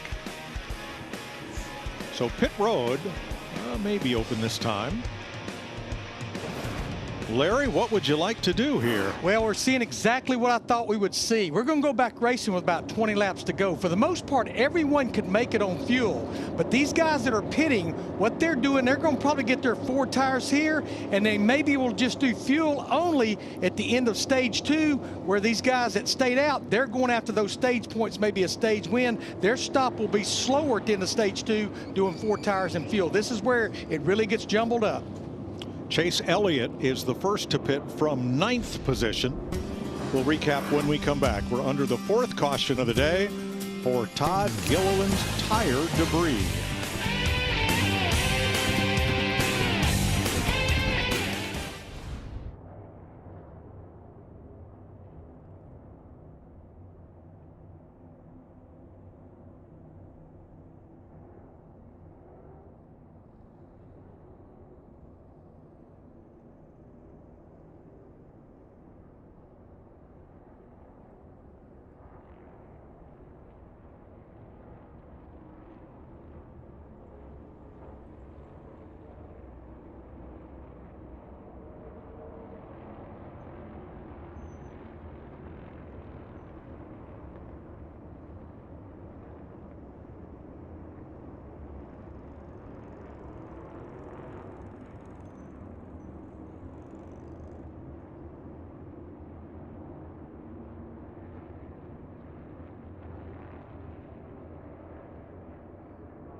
Saturday, Fox Primetime Hoops in La La Land.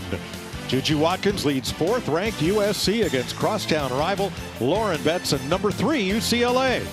It's a fight for the Big Ten crown Saturday, 9 Eastern, 6 Pacific on Fox. Is that normal that they call it La La Land? Seems there was a movie. Okay. Yeah, pretty good one. Explains what I hear in my ear a lot. Jamie. Well, Michael McDowell, who started on the pole here for both races last year, has had a tough go of it so far. 3 laps down, and that's because he lost power steering at lap 38. So they ended up bringing it into the garage. They swapped out a pump, and now he's back out on the track. Pretty cool to see this new DVP rule in effect. These teams can go back to the garage, make a change, and come back out, and their day is not over. Yeah, and he's made up a couple laps, putting himself back in position after he came back out of the garage. Now there's some other guys there. Yeah, he was 5 laps down, yeah. And this will be his 3rd free pass, trying to get those laps back. They're not out of this thing. A couple more cautions untimely where these guys have to pit. Now Todd Gilliland is on the lead lap after cutting that tire. Now he is not charged with the caution flag. A debris caution is not charged to a particular car. Yeah, so what I was calling as working on 2 laps down, they were keeping themselves actually on the lead lap with the way that the caution fell. So I miscalled that by a lap. So Logano, Cindric up front in Fords, Bowman and Hocevar in Chevrolets with Kyle Larson. Blaney, Byron, Wallace, Berry, Keselowski were the top 10 at the choose. We still have 36 cars on the lead lap as we come to the Echo Park Automotive Restart Zone, and we are back to green. Well, Logano taking the bottom and be in front of his teammate, but another set of teammates on the outside. Is that the preferred line, Kevin? Here they come. Well, it all depends on who gets the best push. I mean, the 22 and 12 got a good launch, but now they're apart, and the 48 and 5 are together. But at some point, that top row staying together is going to get them back to the front as we see a. Oh, he missed the block. Big run from the outside lane. He tried to get up in front of Bowman. Logano's a little late there. Still on the bottom with his teammates' help. Cindric behind him. Here it comes. Big push by Larson. And Bowman becomes the first Chevrolet to lead under green flag racing today. Yeah, and look at that mess behind him. You see those guys up against the wall. Every lane of this racetrack is usable. Look at that, Clint. Wow. It's unbelievable. That's Atlanta rush hour like you've never seen. And this is where it gets really tight when you're 3 wide and in the middle. The front end is you see Christopher Bell go up the racetrack, and that's just what we've talked about all day. That's just dirty air on the front of these cars.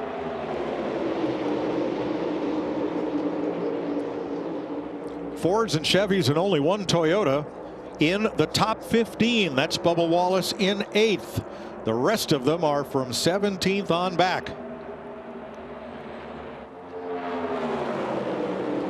18 laps to go. I can't help but to think these guys that pitted there and took tires, I think there's a lot of racing left, and handling has been an issue. Keep an eye out for those guys moving forward here. Well, and handling will become more of an issue as these guys start to push and shove more and more. And we've seen the aggression level start to pick up since we started stage 2. Now, Chase Elliott was the first of the cars to pit under that caution and pit before the stage end. There he is on the inside. He is working his way back to the front. Elliott up to 14th. Kyle Busch alongside. Busch has not been happy today, and he's been exercising the radio transmit button. The source of his anger chiefly Carson Hocevar. Well, and a bad pit stop put him in that bad mood. Now he's back there in bad traffic, racing hard, trying to claw back up to the front. I can understand his frustration. Well, and we've just seen a lot of mistakes out of that 8 team, and they've had chances to win races. So I'm with you, Clint. I can definitely understand his frustration. It doesn't matter. Going to clean that off. We talked to him in the pre-race, Kyle Busch. If anybody can shake that off, he complains, but he's able to shake it off and make good work out of it, marching back to the front, digging them out of the hole. Did you see that 45 car go all the way up and diamond that corner on the exit of the corner, right there in the middle in front of this group? Now we're on board with Tyler Reddick. I'm seeing a lot, Kevin. I'm seeing blocks. I'm seeing big runs. You see Briscoe to the bottom. Ooh. See that, how that 8 car Kyle Busch had to lift, and they went by him on both sides. He just got spit out of the middle. Yeah, and you go into these corners thinking that you put your car in the right position, and then when you have somebody get underneath you like Chase Briscoe did right there to Kyle Busch, it puts you in a spot where you don't want to be, and you're lined up with another car in front of you to not get that clean air. Here comes the 4 up the middle. That is Noah Gragson, and like Chase Elliott, he also has fresh tires.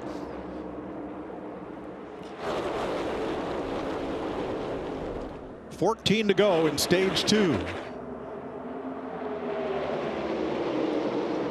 Hocevar, great job so far out of that kid. At 77 car is really strong. He's putting it in the right positions, doing a good job. And I think this style of racing rewards a guy like Hocevar. He's just super aggressive, right there on the edge, and it looks to me like with the way that they qualified, they definitely lean towards the handling side as he has to lift right there. As his car gets tight, and Kyle Larson doesn't clear him, and that puts Bubba Wallace on the inside all by himself. These tires are going to prevail. You see Chase Elliott in the 9 car there, Reddick behind him. Those were the 2 that I saw on tires. The 4 car, Gragson. I think they're going to get there with 12 to go. A lot of racing.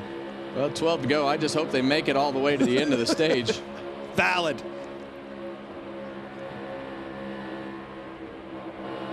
Yeah, he's still 2 again. Halfway through the. Ooh! Oh, Stenhouse, and into the wall goes the 9. Oh, Clip Gregson. Oh, Now Keselowski piles in. Gregson as well. Or no, excuse me, that was LaJoy. And we are back under caution at lap 150. That started half a lap prior when Chase Elliott had contact. And then Brad Keselowski had nowhere to go. Let's see what happened in front of Elliott. It was around Stenhouse. I don't know. Him and Briscoe were in front of him. I need to see the replay there. Something happened in front of Elliott around Stenhouse. Briscoe and Stenhouse may have had contact that precipitated this, and the Georgia home crowd is not happy. Chase Elliott, the only driver from Georgia in the field, and there is Brad Keselowski with the window net down on his buildsubmarines.com Ford. Okay, here we go. Look around here. You see them 3 wide. Briscoe, Stenhouse are on the bottom.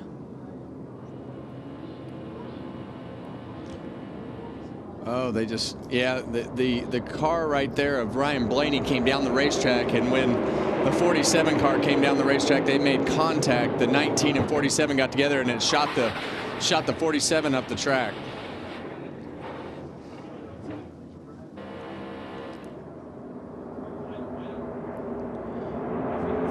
Elliott bounced off the wall, tire going down, couldn't contain it. Corey LaJoy spins and hits the wall, and Keselowski wrecks.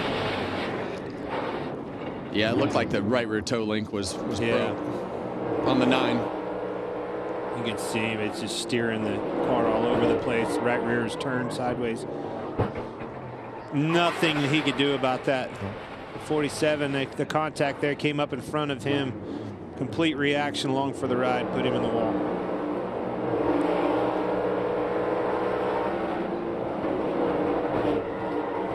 Oh. Look how far it moved his helmet down.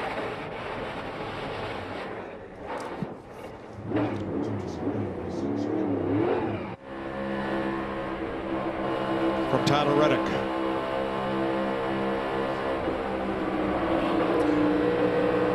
You're right. It was, I mean, even further than the 47. The 12 kind of came down. It all squeezed them together. Yeah, and that's after the 12 had come down right there. But the 47 was coming down the racetrack and at the same time the 12 was coming down the hill, and they all just ran out of room. Unfortunately, right in Chase Elliott's lap. Here's Chase Elliott's radio. The 47 put us in the f***ing wall. Sounds about right. Bent that toe link and I couldn't get it straight. The 47 got us in the left rear there. I don't know if he got pushed up the hill or what. Trey Poole, the spotter, was most of that transmission. And for Brad Keselowski, it's 2 weeks in a row ending up on the hook with a wrecked race car. Well, we're going to have a great graphic next week, and you know, I think even next week is kind of one of those wild card races. Going to 2 super speedways and a road course the first 3 weeks. But when we get to Phoenix and they reset these points, we're going to have to find the back of the garage with some of these cars that are buried in the points, and that's the worst place in the world to start the season. Now, let's remind you of the new policy. If the car is towed from the accident scene, it has to be towed to the garage area where the team can make repairs and, if possible, return to the race. Looks to me like they're taking it to the infield. Well, it's through the road course. Maybe it's the long way around. Let's take a closer look at that tow link on the number 9 car with crew chief Larry McReynolds. Well, let's go to our Toyota cutaway car and let's show you what the tow link is in the rear of the car. There's one on the left rear and the right rear. Remember, independent rear suspension. The tow link is like a mini tie rod in the rear. It's the red piece you see there. Very easy to change out. You have a bolt on each side, but a lot of times that thing will get so mangled they have to take a torch and cut it out. But no question, if that's the only major damage they have, they can easily get him back out there. You see, put a new one in there, put the bolts back in, and go back racing. I think you're spot on there, and I think they're going to do it on pit road. I don't even think they're going to do it in the garage area. They're going to stay on pit road, get this fixed, and maybe take a chance of getting back out there. Got to meet minimum speed under green, and once they do that and accomplish that, they'll be fine. And they have an 8-minute time limit. The DVP clock, Damaged Vehicle Policy Clock, 8 minutes here at Atlanta. A minute added, it was 7 minutes, because of that long extra pit road. And they have to complete repair within that time, get back on track, or go to the garage where they can continue to work on it. I like this adjustment. That rule needed to be done. Saw too many people have DNFs last year for a flat tire, one of those tow links being bent or broke, take them out of the race. Joey Logano out front. He's led 78 laps. And he has passed Denny Hamlin for most laps led on drafting tracks among active drivers. Fox has all your motorsports covered, all your favorites. Here's a look at what's around the turn.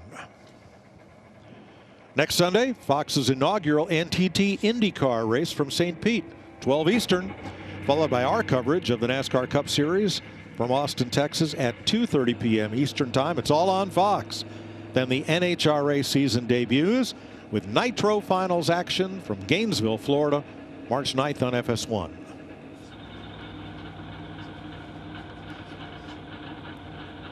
It's a lot of racing, Mike. It is, and all on Fox, family of networks. So 7 to go in stage 2. The final stage, like this one, will be 100 laps. So what are we doing here, Larry? Do we want the points or do we want the track position when we get done with this stage? This is going to be all over the place. I promise you. We're going to go back racing with less than 5 to go. I think your leaders up there, Logano, Cindric, Bowman, Larson, they're going to stay out. They're trying to win this stage. But if I'm back outside the top 10, I'm coming right now. Whether I pitted a while ago or not, I'm putting 4 tires on, I'm filling it up with fuel, and I'm actually going to stay out at the end of the stage. Thanks, Larry. Now, of the cars that recently stopped for fuel and tires, Chase Briscoe is the highest up in the running order in 9th. Justin Haley in 10th. Tyler Reddick in 11th. Todd Gilliland in 17th. Ross Chastain and Christopher Bell also in the top 20 with 16-lap tires. Whereas the top 8 cars were last on pit road almost 70 laps ago. Here come most of them. Boy, oh boy, that's a lot of cars, Clint, for Logano and Cindric and those guys that stayed out to have to go through. So from 9th on back, most of them come to pit road. So Chase Briscoe, even though he was just on pit road 17 laps ago, he is one of those coming in.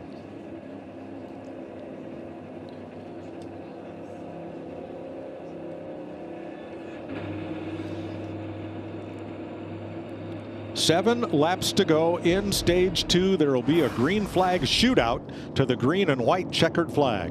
We're under caution, the 5th of the day for Chase Elliott.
155 complete, 105 to go. We're coming to the end of stage number 2 in Atlanta.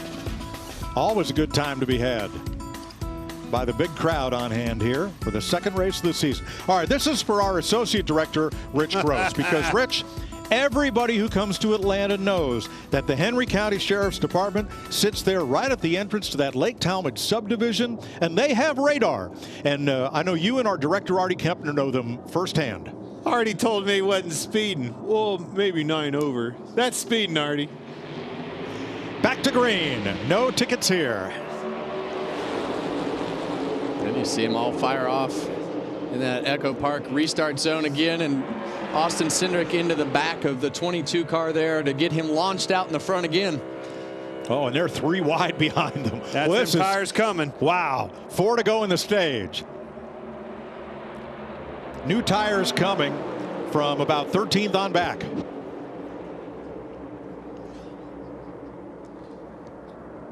This is where Joey's going to have to earn his money. You see him getting out there ahead of him. His teammate on the inside, Cindric, runs of teammates. Hendrick cars coming on the outside. Block, get back down the front.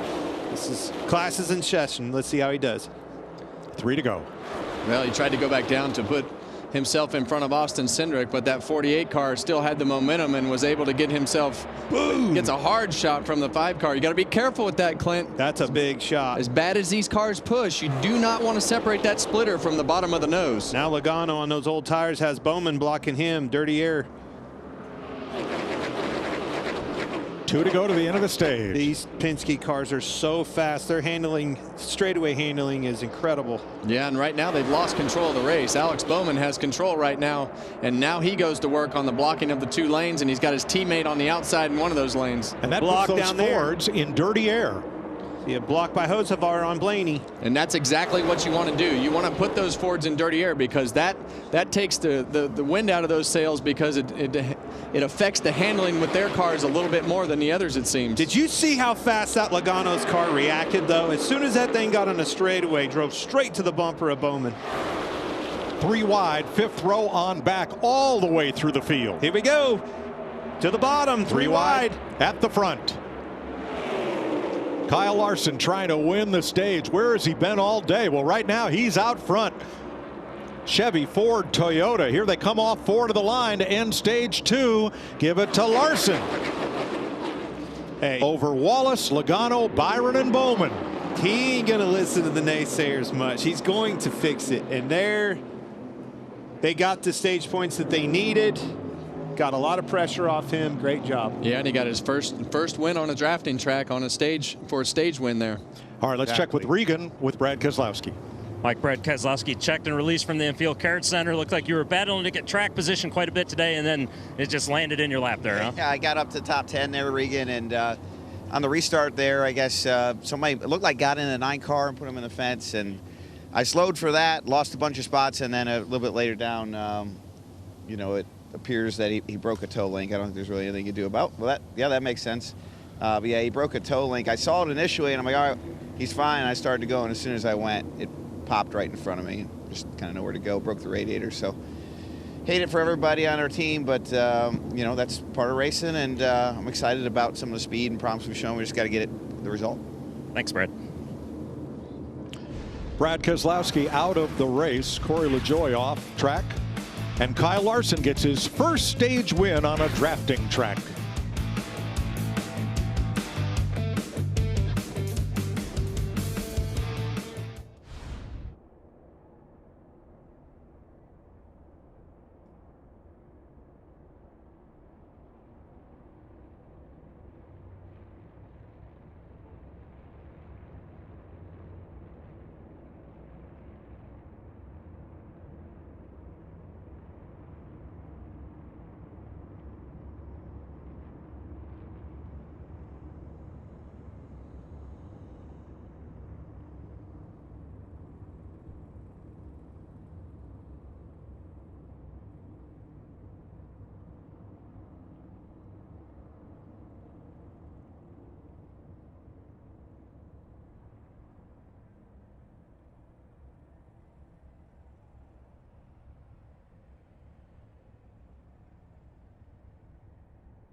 7 laps to go in this one.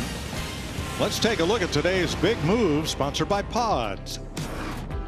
And you see Kyle Larson coming to the white flag right here, side by side with his teammate Alex Bowman. Joey Logano gives the 48 a big shot, but the tops connected a little bit better. And as we come off of turn 2 right here, Joey Logano is going to decide that he's going to make it 3 wide. And you can really see the speed of that car as Bowman gets out there. He just pulls down and drives by the 48 of Alex Bowman. And that gives Kyle Larson enough room to get out front. And then Bubba Wallace had to take his car up the racetrack right there. Didn't want to turn his steering wheel. And it looked like it got loose on him. It's a good staging. That was fun, exciting. Now the roles are going to reverse. These guys are going to have to pit, and the tires are going to be in the front. So only one driver that had fresher tires managed to move up into the top 10 on the final lap of that stage. And that was Tyler Reddick. All right, pit road's open. Jamie? Joey Logano's led 83 laps today, comes in from the 3rd spot on the radio. Pretty happy overall. Wants to be just a little bit tighter for this 3rd and final stage. They'll do that with an air pressure adjustment, 4 tires, and they'll fill them up. On the other hand, Kyle Larson from 17th to get the stage win on the radio. He said, yay! He knew the accomplishment in getting it done on a draft style track. Doesn't want to adjust on it. He's kind of right on the border, not too tight, not too loose. So said, let's leave it 4 tires for Kyle Larson. Regan. William Byron in the 24, tight early on in the day, but they've gotten that car good right now. No changes for him. He likes it. Bubba Wallace spent most of the day on the tight side, but it appears to be coming to life for him right now as well. Close at the line. Larson ahead of Reddick in the race off pit road. Saw those teams waiting on that fuel. Make sure it's full. Kyle Larson with the stage win here in Atlanta.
Next week, NASCAR roars into Austin, Texas. Saturday, NASCAR Xfinity Series racing begins at 2:30 p.m. Eastern on the CW network. Sunday, it's NASCAR Cup Series action on Fox at 3:30 p.m. Eastern. Check your local listings or go to NASCAR.com for the latest information.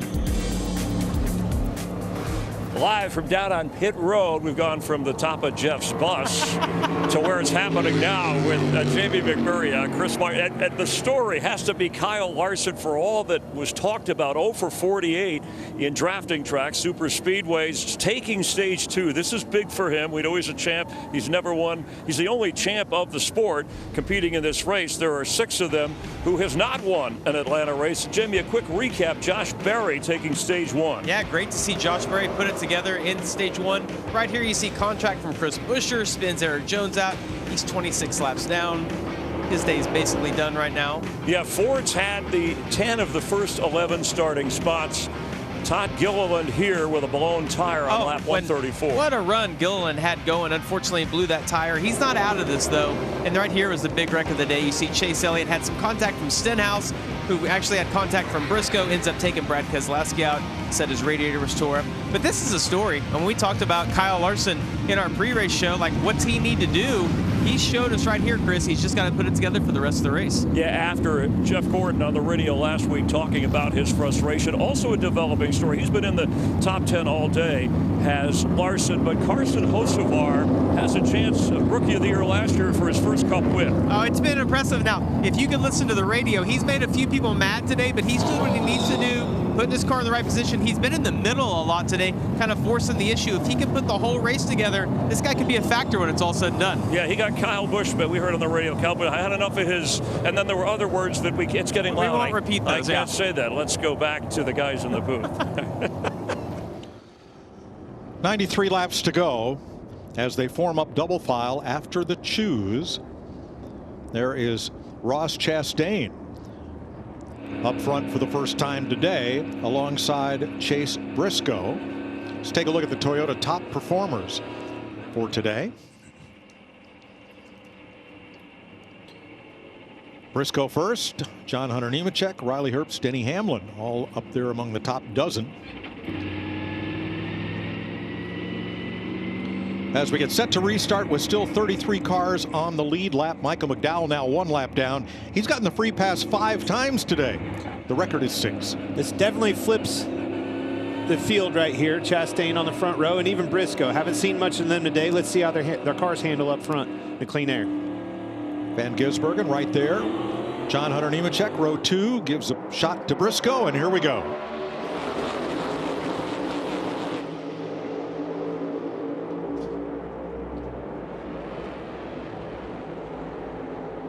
See Briscoe down to that quick block there to get in front of Chastain. Chastain back down in front of his teammate here. Here they come, teammates.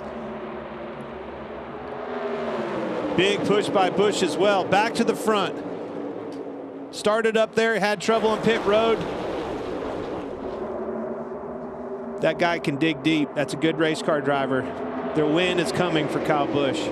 Kyle Busch missed this win last year by 7 one-thousandths of a second in that great 3-wide finish. Yeah, and you look at these guys, they have played the strategy. They've got no stage points all day, these first 3 cars, and put themselves in a position to get the track position here leading into the final stage to give themselves a chance to win.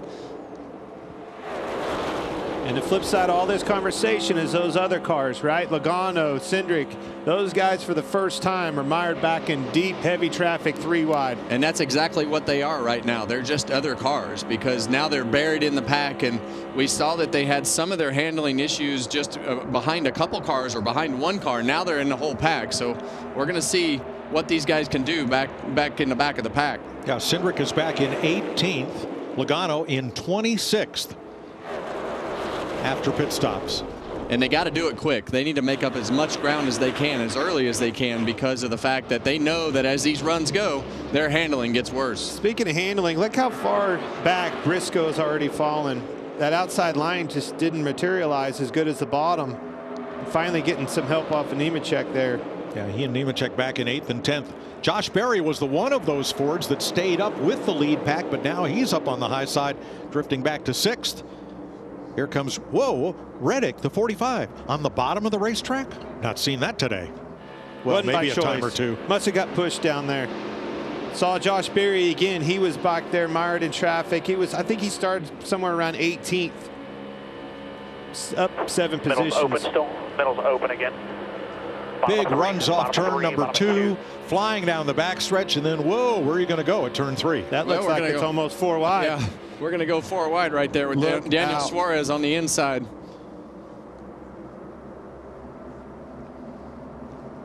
Suarez, last year's winner in the 99 in 12th, but getting swallowed up here. Gets a shot from Larson. Car just doesn't look like it has much speed at all. Suarez almost got run over down the straightaway. Well, and you see right there, those bottom 2 lanes check up, and Hocevar just drives by on the top, and that's the moving and shaking of these lanes. When can you time it right to gain the most spots and then slide into another lane to hope for that situation again? Logano's one of the best at it. He's stuck in the middle right now, but he's back up into the top 20 in 19th. This has Trouble City written all over it. 3 wide, 4-5 deep. Look at him blocking. That's Hocevar up there. That might be McDowell. Yeah, and the big problems happen right here when, see right there, the front end takes off on the 22 car. He has that big checkup, and that's when you take the chance of getting run over. It was Hocevar, had to lift off the corner. But when they're 3 wide like that, you have no choice. And you see right now, Logano is just, he'll be breathing the throttle. If we go back inside of that race car, it'd be a great time to take a look at the foot cam if it's still visible. It's busy. He's breakdancing on the pedals now. You see all the fire out of the pipes of Suarez, number 99, as he backed way off and then filled the hole. There's Larson on the bottom right there. Pipes were lit up. That means he's lifting, in trouble. Yeah, and you can really hear the lifting that Logano has to do. Now, we saw it earlier today. You saw that foot just flat on the floor, and now you see him lifting up off the corner. And as he's pumping that throttle, that's to try to run with the front end. And now he's all the way off the throttle, trying to judge that on the brakes. And on the brakes, yeah. That just tells you how fast these cars are coming up to the cars in front of them and how much draft there is. And you can really see that throttle being worked right now to try to control the distance in the car in front of him to help the front tires turn. I don't see this lasting much longer here, guys. That is just how you drive here in Atlanta in rush hour, except at 1/3 the speed. How about 1/10? About 182 mile an hour? Do something like that. Look at the difference in a mile an hour. That's the runs, right? Somebody's choked down at 175. The next one's running 184. 10 mile an hour difference in the same pack. 83 laps to go. Cars that recently stopped for tires trying to fight their way through this pack and back up into the top 10 Bell in the wall. where they've been all day. Bell in the wall. The 20 of Christopher Bell showing a little bit of damage on the right front where he got up and into the wall slightly. Yeah, and Riley Herbst, when he was back there with him, he moved up the racetrack to try to block that run and squeeze Bell up into the fence. Here's a look at it. Teammates. Yeah, and a lot of times what happens right there, when those cars get together like that, it almost pulls them together like magnets, and you can't let off the gas enough to get them apart. To your point, you could see Riley lifted out of the gas completely, and it was along for the ride, moved up the racetrack. It's like once he got in his right rear quarter, it pushed him up. Well, the top 6 right now have an average running position for the day of 15th and higher. It's almost like the whole field has flipped after this restart. So I'm going to pull the drag chute right now and say, if we're going to do a NASCAR on Fox, crank it up today, we better do it now. Good call. Let's do it.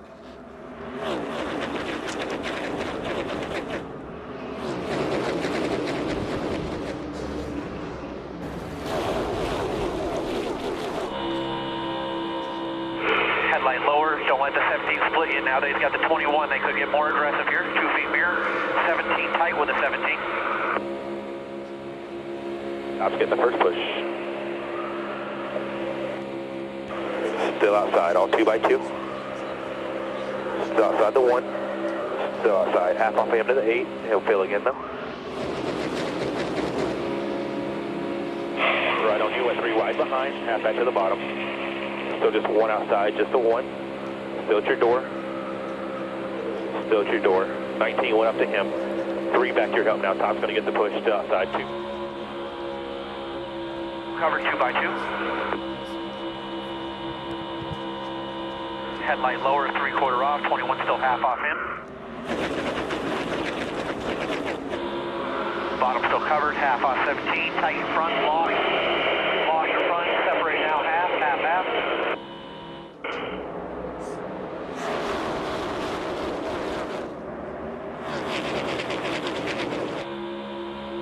Quarter off him, nothing in front of 19, the one's down bottom in front of 88. Kyle Busch carrying the Cheddar's onboard camera today. He's up there in the top 5, right with his RCR teammate Austin Dillon in the 3. Busch won the truck race here yesterday. Oh, Suarez, Gregson, and more pile up. You knew it was coming. You could feel it. The energy was, the pushes, the blocks. They were door to door, racing hard. Gibbs. Ty Gibbs, who carried our Toyota hard hit camera today. That car's tore up. I mentioned Noah Gregson. He's got a flat or 2. Yeah, and that's one of the cars that hasn't been running the airlift system to get the car off the ground when you have flat tires. AMR safety team quickly on the scene. Oh, the rear end. Look how bent that rear end is up underneath the sheet metal of Cole Custer. Gotta be killed. It was on fire for a second. JJ Yaley caught up in that one in the 44 as well. Was on the lead lap. Front end all piled in, and there's Ty Gibbs trying to get his car back to the pit so it can be repaired there instead of going to the garage. Toyota on board. Watch right here. Actually, all of this. Yeah, starts to slow him up from the block. You see with Wallace. See Suarez have to lift as he got in the wake and got tight. The hole closes up here with Gibbs, Gilliland, and Suarez. Suarez into the wall. And then here comes Custer and the rest of them. Big hits right here. Boom. That's where that wall turns back out to with the dog leg. Custer hit a ton. Yeah, and that whole wreck happened because of the 2 cars of Riley Herbst, and that checkup, checkup of Bubba Wallace and Riley caused everybody else to have to go somewhere else. And you see right here, it looks to me like the 99 didn't know that they were all down there. There was 2 cars below him and kind of turned over the front of the 54 right there. Well, everybody's pushing hard. I mean, again, sitting here, watching out the window, looking on the screen, it was just a matter of time. You could feel the energy, the racing, the vibe was really picking up. The runs were coming harder, the blocks were getting bigger. It was a matter of time. Look at him lift right there. When you see the flames. He has to lift for the 35 because Riley's car would not hold the bottom. So Gibbs gets the run, tries to shoot the gap. The hole closes up with Gilliland and them, puts Suarez in the wall, and it's that easy. Custer he hit hard. Yes.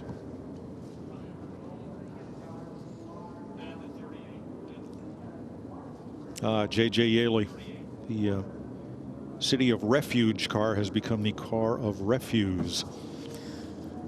Big front end damage. This was a big shot too.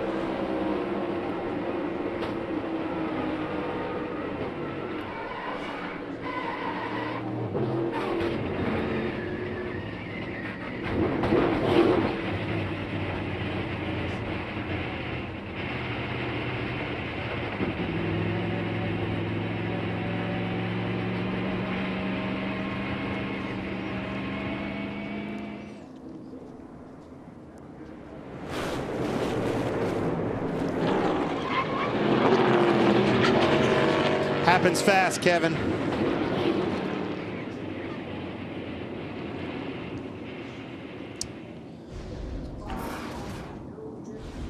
Give you the cars involved in that crash, 7 of them. And again, those cars that go off on the wrecker have to be towed to the garage where they can be under repair. If you drive back, you can fix it on pit road, which is about to be a busy place with 74 laps to go in Atlanta.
a completely different super speedway racing experience. Strategy for me typically is to get up front, stay up front.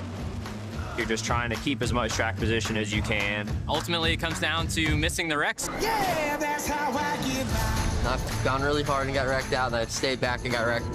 So I don't really know, to be honest with you. Just try to make it happen.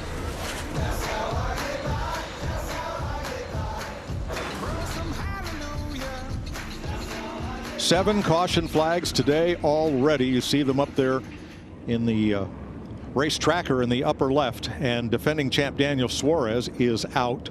Cole Custer being towed to the garage. Chase Briscoe up toward the front. There's Noah Gregson with a lot of damage to his number 4. Now, next Sunday on Fox, the NASCAR Cup Series moves to Austin, Texas. It's the Echo Park Automotive Grand Prix on the new short course. Well, it's not new, but it's new to us. The short course at COTA. Pre-race coverage, 2:30 Eastern, green flag at 3:30 only on Fox. I'm looking forward to getting down there and seeing the difference that's going to make, the distance in that racetrack, Kevin. Well, it's definitely going to add a new twist. It's going to take a lot of the length of the lap out of the racetrack. But it's anytime something changes like that, it's going to change the dynamic of how you race and what you do. So definitely excited. I'm more excited about the third race being a road course after we've had 2 super speedway races. I'm glad I'm not in the car because it adds elements to everything that we do that are just so unique compared to the past. It's such a nerve-wracking start to a season with 2 super speedways and then the road course, which by the way is new, a whole mile shorter. How about this guy, speaking of road courses? Doing a great job. 30th to 2nd, holding a pretty wheel out there, Cowboy. He'll be much more comfortable next week, and I'm sure that Shane will be one of the guys that we talk about. Well, at the top of the day, if you'd said with 70 laps to go, the Chevys would be running 1-2, you probably could have got long odds on that, but here we are. And flipping that stage played in their favor, right? The Logano's and everybody that had to pit there, they didn't get the track position they needed. These guys they're in the catbird seat. Well, they're going to need more fuel. And most everybody is headed for pit road. Jamie? Ross Chastain in the 1 has led 19 laps. Listening to them on the radio, they last pitted on lap 137. That's longer ago than most around him, so they warned him we're going to have to wait longer on fuel than the others, so they're going to make a slight adjustment for tires for him. And right in front of him is Chase Briscoe will come into his pit box. He's pretty much been tight all day, but pretty happy with it as he slides to a stop in his box just on the line there for just fuel for the 19. Regan. Shane Van Gisbergen in the 88 had no ability to move around on the track earlier on in the race, but got out front and said, man, it's really nice out here, guys. And the 8-car Kyle Busch, big adjustments all day long, had been loose most recently. No comments this time. Zane Smith had to put 2 wheels in the grass. They were so clustered coming out of and entering into the pit boxes up at the top end of pit road. And Kyle Busch picks up a ton of spots. You can see Ty Gibbs there on pit road. That car's, they fixed that toe link. The car's not near as damaged as I thought it was. Yeah, and sometimes when they have flat tires and they can just fix the toe link, it looks a lot worse when they're crab walking in. That's close. That's as close as last year's finish right there. Well, I was going to say, get ready, because you're going to have to call a finish about that close here in, well, what, it's good 30 minutes? It's good to see how sharp those line edges are now, though. Now watch Chase Briscoe launch out of his pit here. Fueler disconnects, big slide. Another car waiting to come in. Out of the way, boys. I'm coming through. Yeah. Yeesh. And for those of you that watch, we talk about this all the time. These cars do not turn good when they're sitting still or going slow. They feel like you got to turn the wheel 3 times as much compared to when they're at speed. Well, plus they don't want to turn right at all coming out of that box. Very fair point, Mike. Did you not see that both of those tires didn't have any lettering on them anymore? That car had been in the wall harder than I thought. Details, Clint. Speaking of tires, here's our aerial coverage from Goodyear, celebrating 100 years of a great American icon, the Goodyear blimp. I love the blimp. Love the shots. Love everything about it. Have you ever ridden a blimp? No, we covered this last week, though. That you didn't? I told you I had. I didn't know you had. Remember, you raced at the same speed as the blimp? Oh, my gosh. We went through this last week. It's ridiculous, Kevin. It's a little like taking the train. It's a great way to travel if you're in no particular hurry. No way. I dig it. It's so fun. How about Kyle Busch? He has been mired mid-pack most of this race. On the second caution, he took an extra stop to top off the tank. Had a hard time getting up toward the front, and yet here he is out front.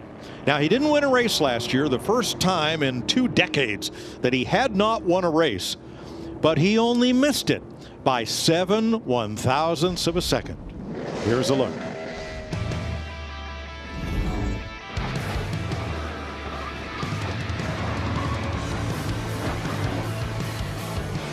At the finish line, Busch in the middle, Blaney on the bottom, Suarez by an inch or so.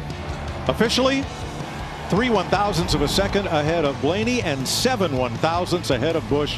Closest 1, 2, 3 finish ever. Without Kyle Busch's move getting into 3, that finish wouldn't have happened 3 wide like that. He made a bold move, took the shot for the win, getting into turn 3 with a big run, head of steam, went to the middle, shot the gap, almost made it happen. Won the truck race yesterday.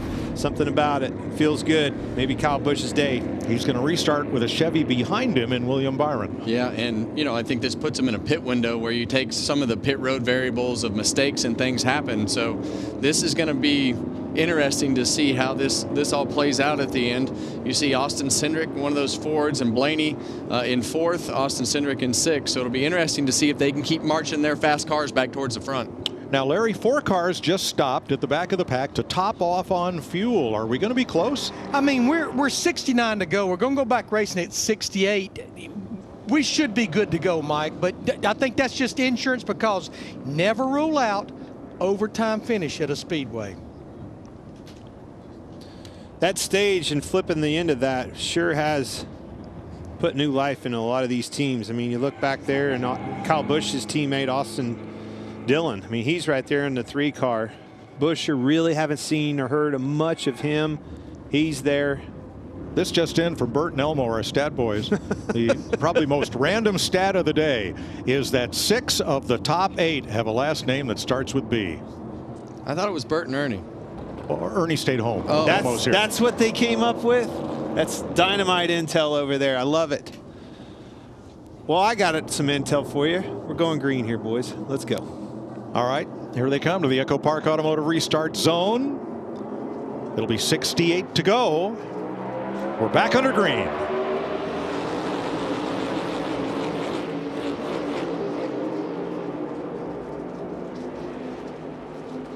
Byron is back. He's another one. Saw a lot of him early in the race. Got mired in traffic. Big push. Going to the outside, right where he wanted to be. Here comes Briscoe. See what he can do with it. Teammates on the bottom from RCR. Busch and Dillon. You saw the big bump there. That keeps Kyle Busch even with Byron off the corner for the lead. 3 wide, 4 rows back, and then deep. Look at this.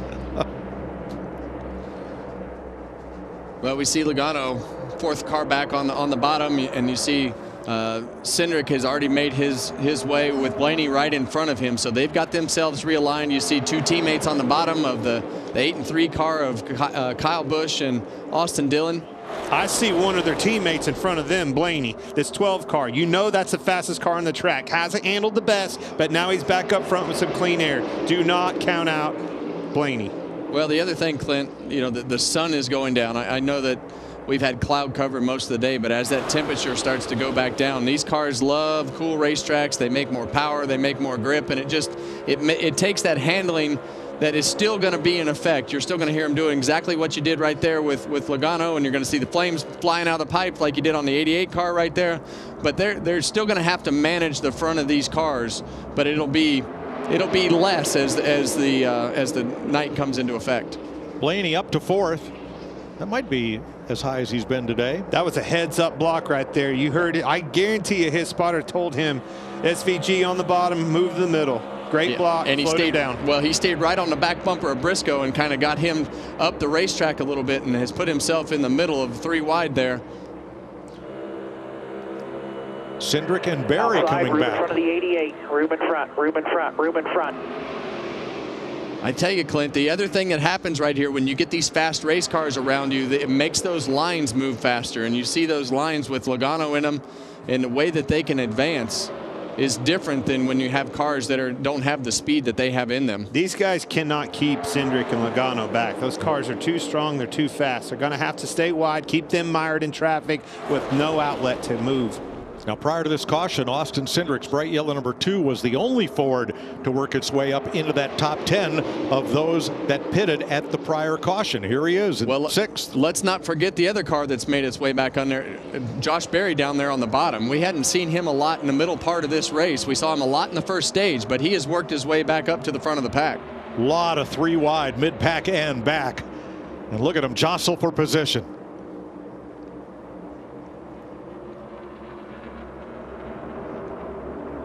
It was kind of a 2-car breakaway with Byron and Busch there, single file. Now they're back door to door. It doesn't last long, does it, Clint? As we see Logano on the inside of SVG. And on the bottom, Denny Hamlin coming up into play here, right behind Kyle Larson. To your point, nothing stays stagnant at this racetrack. You can't. About the time you think, all right, single file, let's just keep it right here, keep the momentum, the speed, and then here they come, 2 and 3 wide behind you, and you can't hold them back. You have to block. William Byron on the outside, on the move, trying to win the first 2 seasons, 2 races of the season, and become the first driver to do it since Matt Kenseth back when Byron was 11 years old. All right, instead of showing you a car commercial, thanks to Toyota, we're going to stay right here on track in Atlanta. We're going to take you Toyota all out.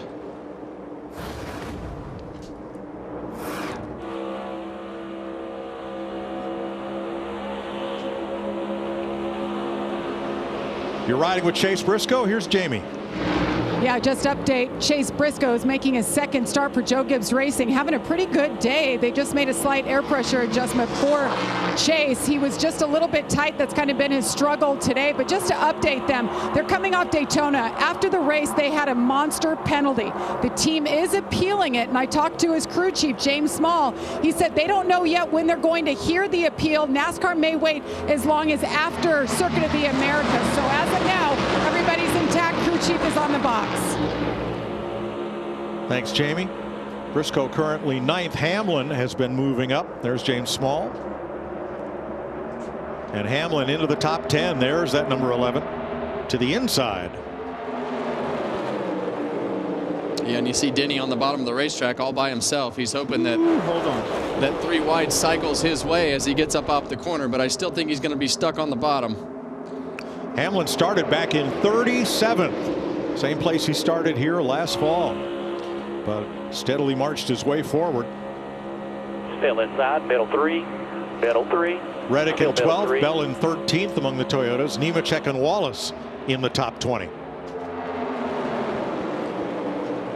I know that was a part of the plan. Denny Hamlin told us so in the pre-race, but I feel like they took too much speed out of that going after the handling aspect of this car, Kevin. I mean, it was almost a second in qualifying yesterday. Well, he never really got a chance to fully let the whole race play out because of the penalty that they had on pit road. So now this is the second time that Denny Hamlin has had to work himself back to the front of the field.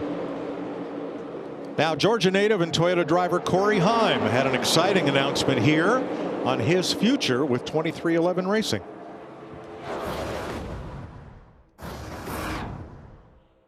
Hey everybody, it's Corey Heim, and I'm excited to announce I'm joining 2311 as the team's first development driver. I look forward to learning and developing with the team. And one thing that I noticed with Corey Heim is really just his racecraft is far beyond his age. He won't be somebody who takes 100 or 150 races at the cup level to be really competitive, because he's going to get there where he's mature enough to be ready for that. And he's got speed and he knows how to manage races, and so that is something that's going to equal success for a really, really long time. A lot of people feel Heim is the top prospect not currently in the Cup Series, and we are under caution for a crash on the front straightaway. Yeah, and you're going to see it right here with this driver. Here he goes, Chase Briscoe on the outside. Watch the run. He's going to follow suit with Josevar in front of him, try to get to the outside. Gets tight, gets in the wall there, and it doesn't end. Almost exactly like the last wreck that happened. Watch him squeeze. Buescher gets squeezed here, turns Briscoe. Turns Buescher back down into Bowman. And a lot of times, you know, it's exactly the same. They just ran out of space, and Buescher was in the middle right there. But it was a reaction from what happened in front of him. And that's, I think when you get hit in the right front of these cars, when you see the 17 get hit, sometimes they get hit in the right front and they just turn around. But you see, it didn't take much for that right front impact from the left rear of the 19 car to turn that 17 around. It's really odd that these cars will do that when they get touched in the right spot, in the right front area. I'm hearing what you're saying. I mean, it's just as soon as you make any kind of adjustment with the race car, they're light on their feet and away it goes. It was just exactly, SVG was kind of coming up the racetrack, run Buescher out of room. He got turned. It's literally almost exactly like the last one. Almost exact.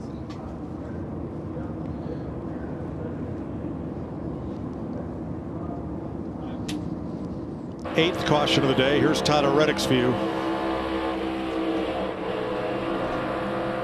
Close.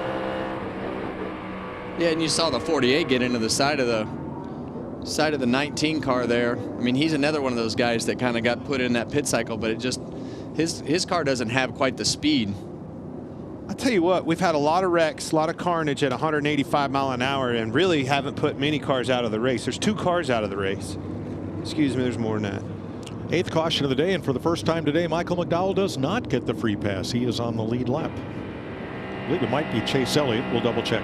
All right, now, what happens to Ty Gibbs here? Blew a tire, you could hear it. Is that the right rear, Kevin? It sure sounded like it. Which he had trouble with. Had a toe link issue before. Broke the toe link. Maybe the alignment wasn't right, or he may have run over something. Yeah, and this is the other side of the DVP policy that we used to have, right? Like you got cars that go back out on the racetrack and have another problem. Briscoe. Van Gisbergen alongside. Look at them eyeballs glancing over. He knew that was close right there. He could probably feel him in his quarter panel.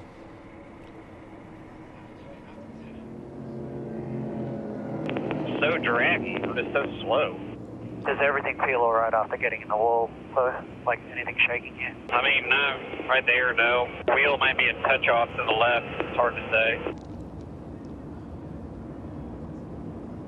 James Small talking to Chase Briscoe. Here's Bowman's car. Yeah, and Chase's comment goes to exactly what we've been talking about for 2 days now, Clint. His car is slow. Just talked about it with Denny Hamlin. Yeah, and you know you see the benefit of those cars that are fast, or Josh Berry, Ryan Blaney, Austin Cindric, Joey Logano, able to make themselves all the way back towards the front. You can be on offense.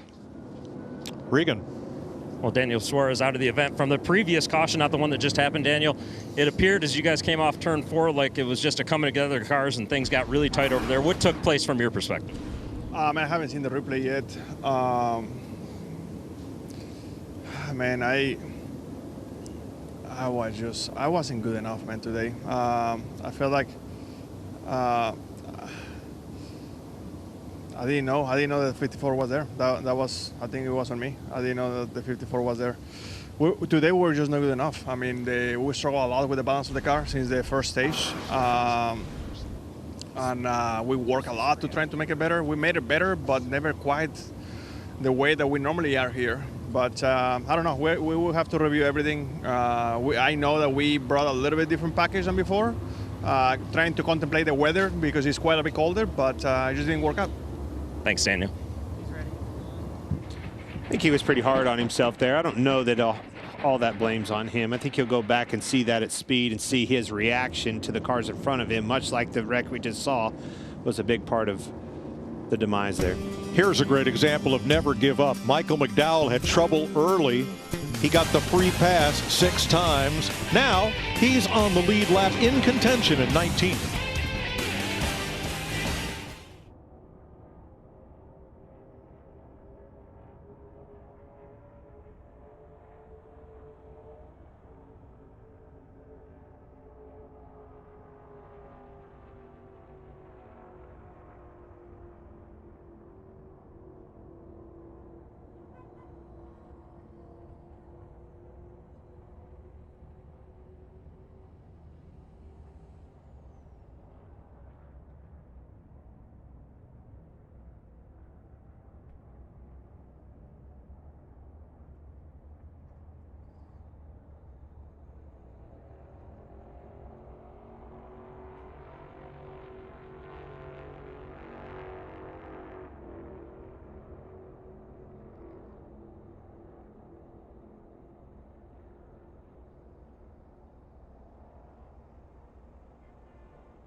all the very good cars. Yeah.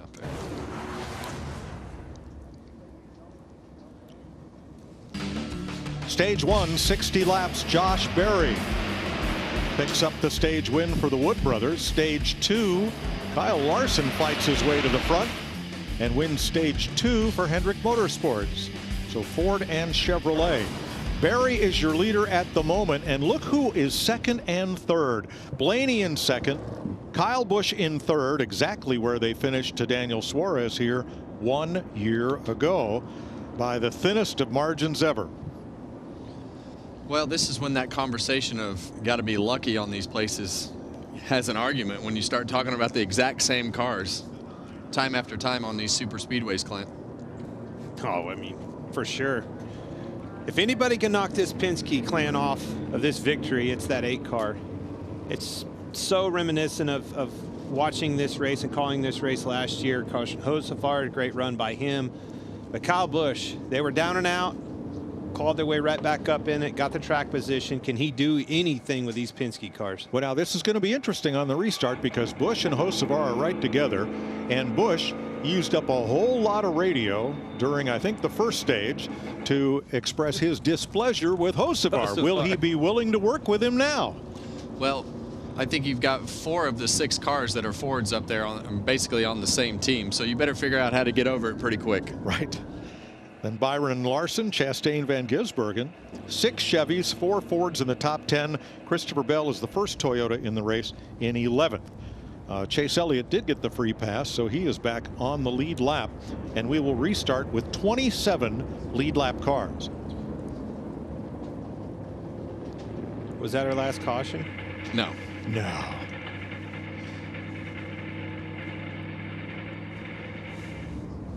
Stage points earned today. Bubba Wallace leads the league in that department with 16. 10 for first, as Larson and Berry earned in the 2 stage wins. 9 for second, down to 1 for 10th. You get a point for the fastest lap of the race. A.J. Allmendinger has that at 187.6, subject to change. Love this racetrack. Love the job they did changing this place. I've seen everything I want to see out of a race today, and it's not over. Well, Busch and Josefar took different lanes, so we'll have to wait to see how that one plays out. 1 to go as they choose. Been a lot of dramatics at this speedway. 48 lead changes last spring. That is the track record. We've had 34 today. The final 2 laps, and a pass for the win in the final 2 laps, 4 of the last 5 races. And again, the closest finish all time, 1, 2, 3.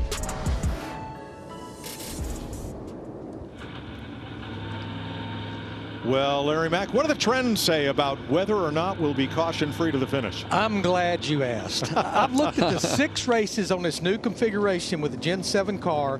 The average of the last caution lap, 2:46, 14 to go, 3 times in the final 10 laps.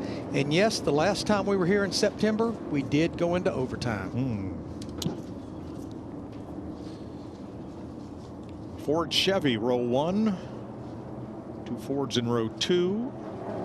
Chevy Ford in row 3. 2 Chevys in the 4th row and the 5th row. The first Toyota Bell, in fact, there are 4 of them together. Rows 6 and 7 will be all Toyota. Bell, Reddick, Nemechek, Hamlin. And we're back to green.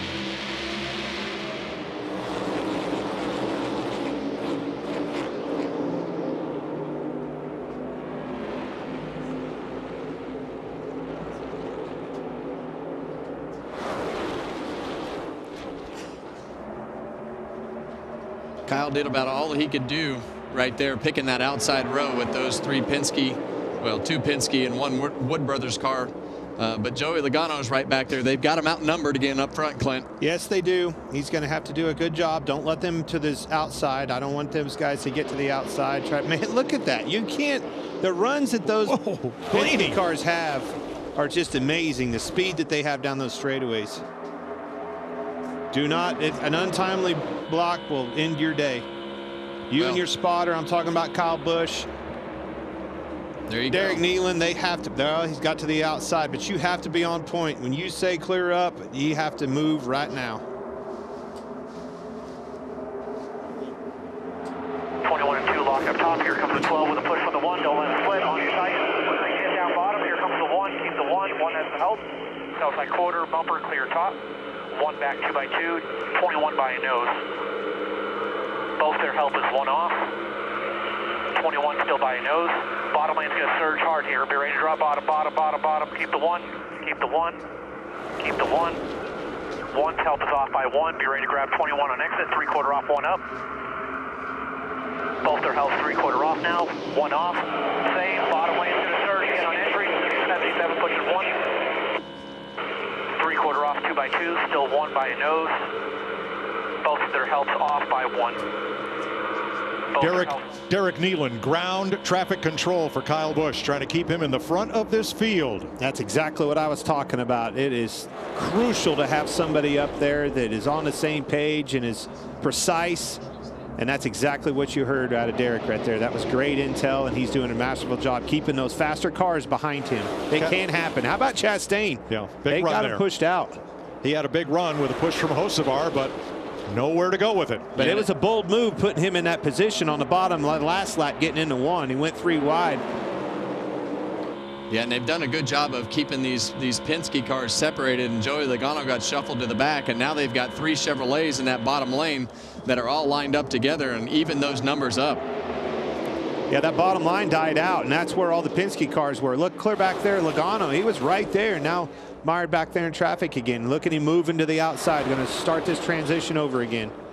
27 cars on the lead lap and within 1.8 seconds of the leader, all the way back to BJ McLeod.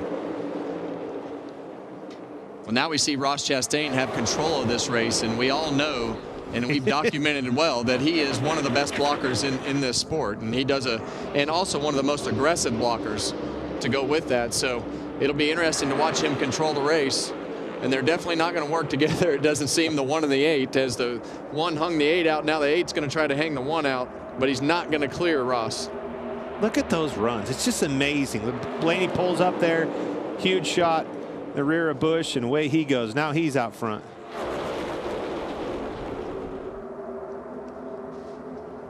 This reminds me a lot of the 550 package, Clint, that we had while we were racing at SHR. And you had those choices of drag versus downforce, and we would, on the 4-car, would always pick the lower drag scenario for instances like this, because when you could be on offense and you could have the speed to shove somebody out there or drive away or put yourself in a position to be on offense, it was always much better to go forward than it was to have to be on defense. But you also worked extremely hard to not give up that track position. That package and combination only worked if you were up front in clean air. Boy, Hocevar made a bold move to get to the middle and almost got to the back bumper of Kyle Busch to give him an assist, but then got swallowed up from both sides.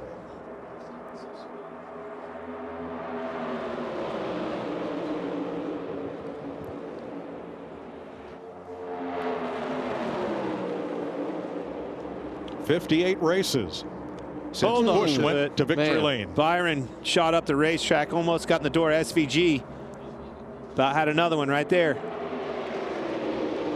Yesterday we watched Kyle Busch just be a master of controlling the lanes in the truck race. He did a great job, put himself in position at the end of that race to get the right run off of turn 4. And right now he's put himself in that same position so far to be able to dictate this race. Blaney to the bottom. And here's Barry right with him. Happened like that. But will it get him the lead? Clear, clear. I'll tell you what happened. Blaney got tight. As soon as he got down there, he had to lift. He couldn't stay with it. Couldn't stay on the throttle. And Christopher Bell is up there, a lone Toyota in a sea of Chevys and Fords. This is awesome. Great racing.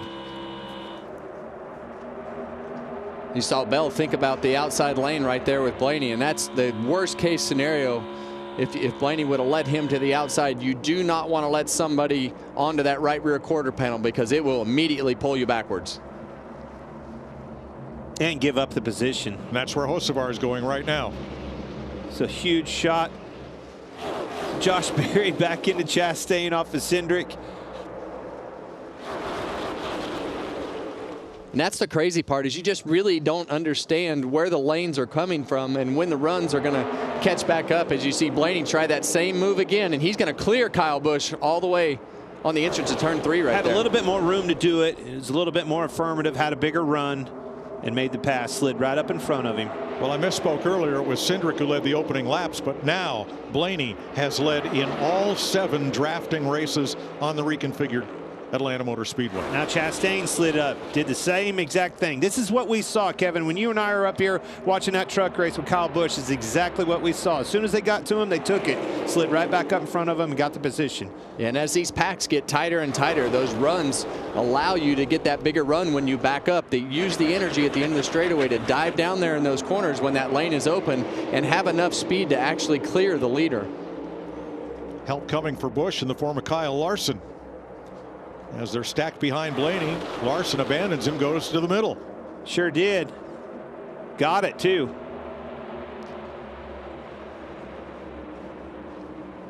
Busch wants it back. He drops down, trying to get to Austin Cindric. Well, the moose is loose up front. Been waiting all day for that one, right? Look at this run. Oh, he missed it. He didn't get down in time, ran into him. He would have shot back up, and I think he could have cleared him, but he ran into the back of him. That was close. That could have been big. Yes. And especially on his left rear quarter like that, I can't believe it didn't turn him around. You see Kyle Busch having to lift, was ready for it, prepared for it. Can he slide up in there? No. And Berry back to the front. This will be the 46th lap that he's led today. How about Josh Berry? Wood Brothers rolling. Here comes Chastain. Can he slide up and clear him? Yes. Yeah, and I think we definitely know that Ross Chastain is going to take every run and try to pass with it. He does not want to be in second, and Josh Berry's going to do the same thing back. So we've seen this a couple times from these guys, but the energy that they have going back and forth to the lead to be able to clear these passes just keeps continuing to grow. Love this. 42 lead changes so far, closing in on the record that was set last year. Here's another one. 43. The Wood brothers have 12 wins here, but not since Morgan Shepherd in 1993 have they been to victory lane at Atlanta. How do you keep these Penske cars behind you? We're going to watch Chastain go for it. Can't block them all. Oh, man, which way do you block? High, low? There's 3 of them behind you. Look at that run.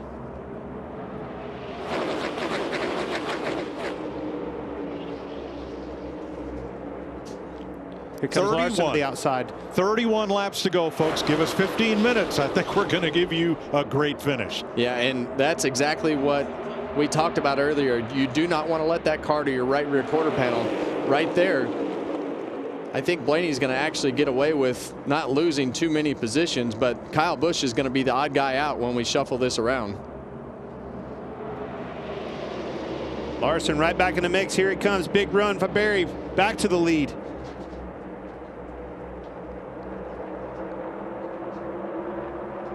The one Penske car that just can't get there is Joey Logano. He just tried to run low to pick up Kyle Busch and help him along, but Logano's stuck back at 13th, 14th. Every time he gets up to 8th or 9th place, he gets stuck on the bottom and winds up having to lift. Now he's going to get stuck on the bottom again because that car had to lift, and he's the only one down there, and he's going to lose 3 or 4 more rows of spots right here. Yeah, Busch got tight, slid up in front of Stenhouse. You saw Stenhouse check up for him. About stacked him up and wrecked him. And Logano got some help from Todd Gilliland, dropped down behind him. Yeah, he had to get up right there, because if you get stuck on that bottom lane with no help and the tighter radius of the corner, you just wind up losing all the track position until they clear out beside you. Heard you talk about Gilliland again. I thought he was down and out, gone, out of the picture, right back in it. Look at this group up front. Wasn't it just 7 days ago they were all piled up together at Daytona? Oh, let's not say that. They might be there again. Nah, that was last week. Somebody's going to be happy, though. We're going to crown a winner of this race, and they're going to earn their keep.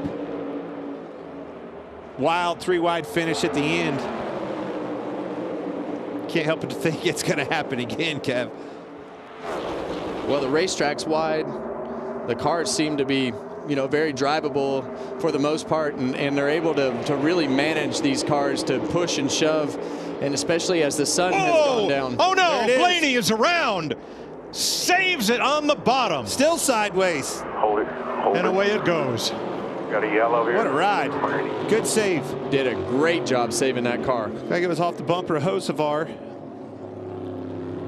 Yeah, and the biggest thing Ryan Blaney did right there is he stayed in the gas to keep that car from going back up the racetrack. And didn't let it overcorrect and shoot up. Yes, he kept the throttle down enough to keep the car. He had the wheels to the right, but you got to keep the throttle down enough to keep the car from hooking to the right or going back up the racetrack. He almost had it saved on the flat. It's probably better that it's probably better that he spun out. So that they threw a caution. So it ends up being a single car spin for Ryan Blaney. Yeah, it was.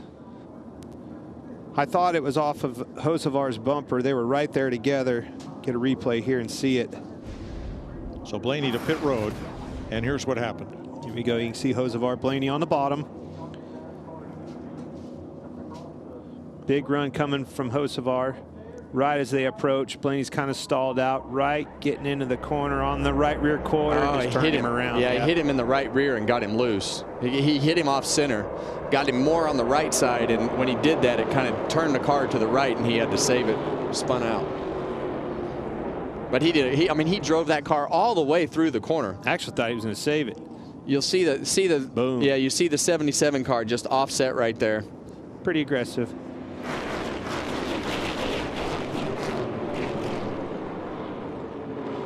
All stuff that you have to do. It's just, you know, he was just a little misaligned. I think he was going to think about trying to go around him and stayed in line, hit him in the right rear. It's going to turn him around. Well, let's hear what Carson Hocevar had to say. Easy, when I zagged, my fault. Yeah, 10-4. Yeah, copy. I agree. He moved down to block you when you're just going to try and center him up. Can I hear the other radio? Well, part of this is, how can you anticipate what next move that driver in front of you is going to make when you try to give him a push? Well, it all happens so fast here that. Yeah. In this scenario, no. He zigged instead of zagged. Ninth caution flag of the day. Carson Hocevar into Ryan Blaney, who almost gets it saved, but will make repairs and return to the fray.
.24 laps to go in Atlanta. It's been an eventful day. Hometown hero Chase Elliott gets against the wall. spins, collects Brad Keselowski. Among today's favorites, last year's winner Daniel Suarez gets into a three-way here, goes around off the bumper of Ty Gibbs.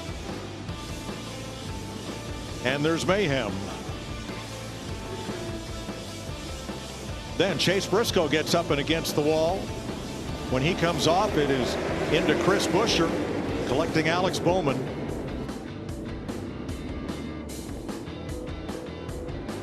Bowman just got the free pass.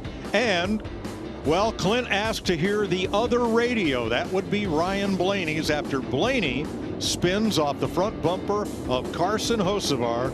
Here is the 12 radio.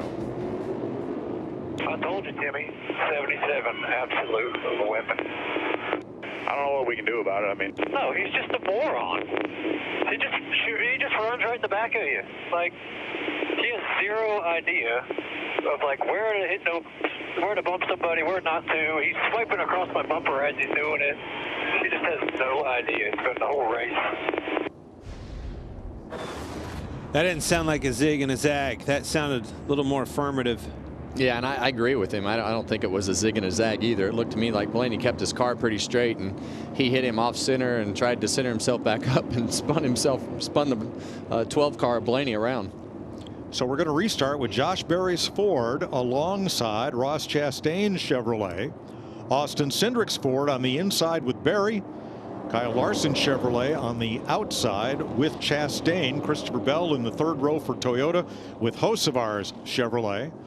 Kyle Busch has a windshield full of Hocevar for this restart and has Bubba Wallace alongside. Back to green with 22 laps to go. And it's just going to get more wild as we get closer and closer to the end of this race. The pushes are going to get harder, the runs are going to get bigger, and the blocks are going to get more aggressive.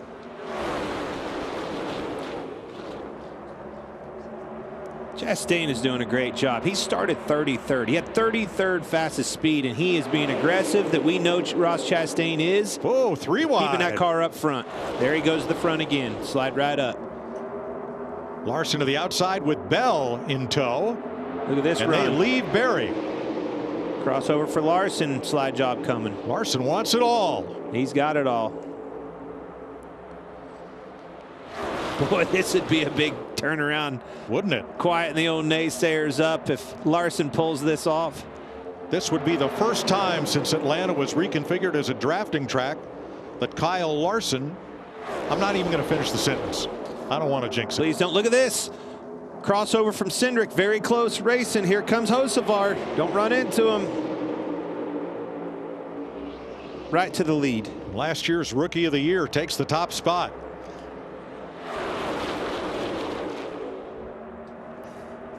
That aggression that Carson Hocevar has is what has kept him up in the front of the pack all day. It may result in mistakes like he did with Ryan Blaney, but he's willing to push himself to be able to make those mistakes and learn from them by leading the race. Whoa, and not now, clear. Now you see a block that's really, really tight. I thought he was going to try to fill that hole, Kev. I hear you talking about aggression, but the only way out of that when you're going to drive like that is to be able to pull it off and back it up with a win. Otherwise, goose egg on you. Yeah, and the thing that I see that is holding some of these Chevrolets back, in my opinion, is they're constantly just passing each other, and you just don't see that out of the Penske cars when they get up front. They're much more coordinated in trying to help keep themselves up in the front instead of continuously being shuffled. So it's going to be a tougher task for the Chevys now that the Fords run 1-2 disciplined nose to tail. But for how long? I think that what you just said is very valid, and I think there's a reason for that. Those are the fastest cars. Those are the cars that have the least amount of drag on them. All the other cars are more draggy. Chastain qualified 33rd, way off the pace with speed. But you put him in front of one of those cars and keep those Penske cars, you got a lot of speed under your car. But we haven't seen those cars work with each other at all from the. But they're draggy is my point. You put them out front, and it's like a parachute. As soon as you get one of those Penske cars out front, the things will roll. They can be beat, though. We've seen it. If you get in front of them, block them, mire them in traffic. Look at Logano. Where's he at? Clear back in 11th. But when you keep yourself a little more organized, it keeps the chaos of the pack with less cars up in the front. And you see right now they've drugged all those cars out single file instead of passing each other constantly. I mean, we want to see them pass and race, but I think for the efficiency of keeping yourself up front. Totally agree with your point and the vision in that and the goal of doing that, but I don't feel like every car out there is capable of doing that. Well, they've got 15 laps to figure it out. And Kyle Larson, Ross Chastain, Bubba Wallace, those guys are all in position to be a contender at the end of this race, because these lines are going to form back up. We've seen it all night. The whole pack always forms back up, and then the pushes and the shoves will become bigger and bigger.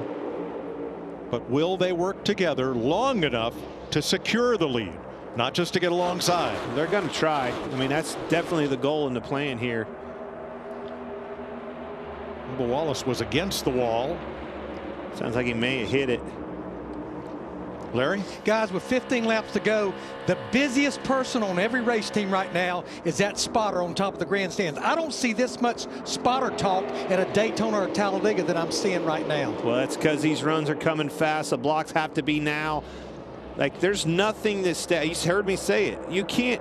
Nothing on this racetrack stays stagnant. It seems like there's just constant movement all the way through the field. Well, at Daytona, the laps are 46 seconds. Here at Atlanta, a whole lap goes by in 30 seconds. It's like everything is compressed except time. Oh, who was that against the wall?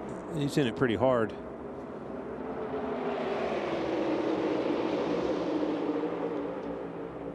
One thing I love about this racetrack are those hash marks in the corners right there, and that really gives you the perspective of what it feels like in the race car with talking about the spotter and how fast the lap times are. Everything here happens faster in the driver's seat, whether it's the corner, the blocks, the pushes. It all just happens in such a shorter amount of time than it does at Daytona and Talladega. Now watch Josh Berry. He is doing what Joey Logano wanted Austin Cindric to do earlier. Kyle Larson pulls out. It's Berry to come up to block, and then Cindric will come up and pick up Berry. So they remain 1-2. Back to your point of control in this race with these Penske cars, Cindric and Berry. They're doing a good job keeping everybody on the outside. Nobody's getting to their right rear, doesn't get those runs, keeps everybody kind of in line and in check. But you see that bottom, see Kyle Busch back there trying it, but he just can't get up because all that momentum, all the energy's on that outside. You get that run getting into the corner, but if you don't have a clear up and a slide in, you're in trouble. Well, and they toe this line as well as anybody does. And when you can keep them off the right rear of your car, and those runs on the bottom don't become as effective because you just can't make up the ground like you could on the other cars that have more drag. 46 lead changes, 2 shy of the record. Oh, we're gonna trying to drop low, inside bumper, 22 coming with you, 10 to go. 3 wide, 10 more laps. Zane Smith caught in the middle there. Ricky Stenhouse came up a bit, and they stack up behind him. Gilliland there and Van Gisbergen. Up the middle, Van Gisbergen finds a hole. Still middle, clear high by 1.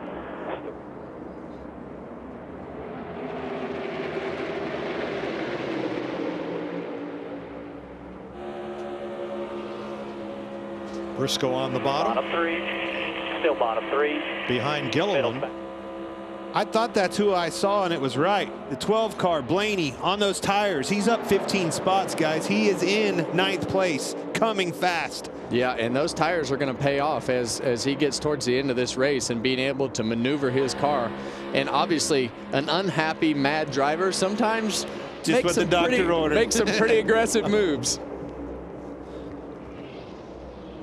That's the fastest car with the freshest tires. Let's see what he can do with it. Done a lot already. And he's got his favorite friend right behind him. Blaney started from the pole. Got caught up at lap 234, 18 laps ago. But here he is on the inside, second on the inside. Ooh, look out. Berry to the middle, and he trades a little bit of wrap or paint, take your pick, with the 1 car. And that created an opportunity for Blaney. Look at him looking to the bottom. He's able to keep the throttle down all the way. You can see cars getting tight behind the wake. You see Larson moving up the racetrack. Blaney able to keep the throttle down. This is going to be big. He's there, guys. The last 4 wins for the Wood brothers and the 21 team were all with drivers who scored their first career win that day. Will Barry be the next? And will it be today? Well, and you see right behind Kyle Larson, William Byron has worked himself into a position to be right behind his teammate as Larson dives to the middle.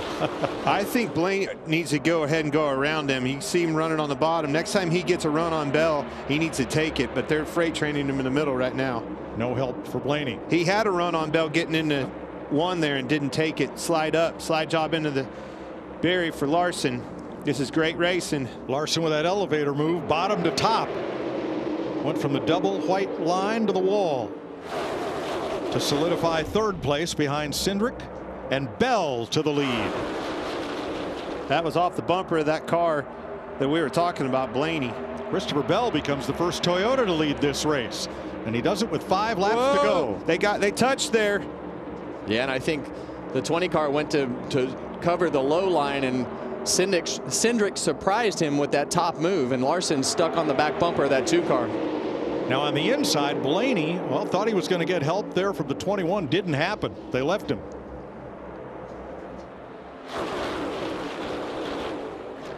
Four to go. Now your friends are wherever you find them. Yeah, you just go with whatever you think is the best move for yourself at this particular point. Well, who's your friends? Look, if you're Kyle Larson, your friend's your teammate Byron. Right behind him, Denny Hamlin in the wall. Hamlin up into the top 10. Comes a big run by the Hendrick cars. What's he going to do with it? Staying in line. No, he's not. Taking it. Larson trying to win on a driving he put him track. in the fence. Oh, no! Cindric got and Cindric into the wall. Looks like, I want to see the replay. Definitely getting up the racetrack, tight quarters. They got tied off of 2 there. Cindric in the fence. Took out Byron as well. This is going to be a green-white checkered. William Byron trying to become the first driver to win the season's first 2 races since Matt Kenseth. He was trying to get clear there, all but had him clear, trying to move up, waiting on that spotter. You see the tire mark on his right rear quarter panel. Not quite clear. That was an extremely fast car and a great effort out of Austin Cindric. They're going to be crushed. This is exactly what this always comes down to, though. You have to put yourself in a position to throw those big blocks and take a chance. And this time, Kyle Larson came out on the good side of the accident. Watch this. Go ahead, Kev. Take it away. Yeah, and you're going to see the 5 car not quite clear the 2 car of Austin Cindric right here. So he tries to move him up the racetrack, and the 2 gets into the outside wall, and Byron just comes all the way up the hill. I don't know. As he came back down, Byron just didn't have anywhere to go. Hey, that's tight racing. Going for it for the win. Yeah, and the 2 car took them both out. Bouncing off the wall. He's really lucky that Kyle Larson didn't get stuck in the right rear and nosed into the fence. See Ross Chastain sneak through on the bottom right there. It's going to be a wild restart with Larson, Chastain, Bell, hosts of your first four cars. That's going to be another radio not very happy. And our appreciation to all our Fox cameramen for the great work that they've turned in today, including from the aerial coverage, as we are under caution now with 5 to go.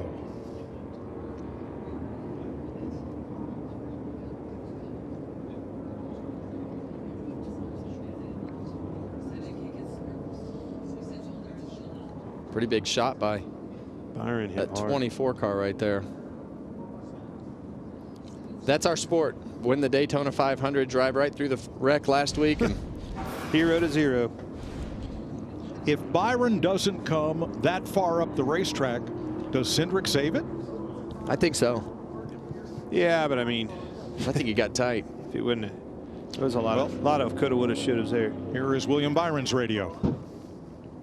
What happened there? They just run out of room. I know it's coming up, but it seemed like he was coming off the wall. The 2 hit the fence and bounced into you. Well, that's one way to look at it. Well, I mean, it just got everything just got super tight there after the 2 car bounced off the wall, and Byron's coming up trying to line up with his teammate. Let's hear what Cindric had to say. Just got wrecked. Not clear. Awesome. Copy. Yep.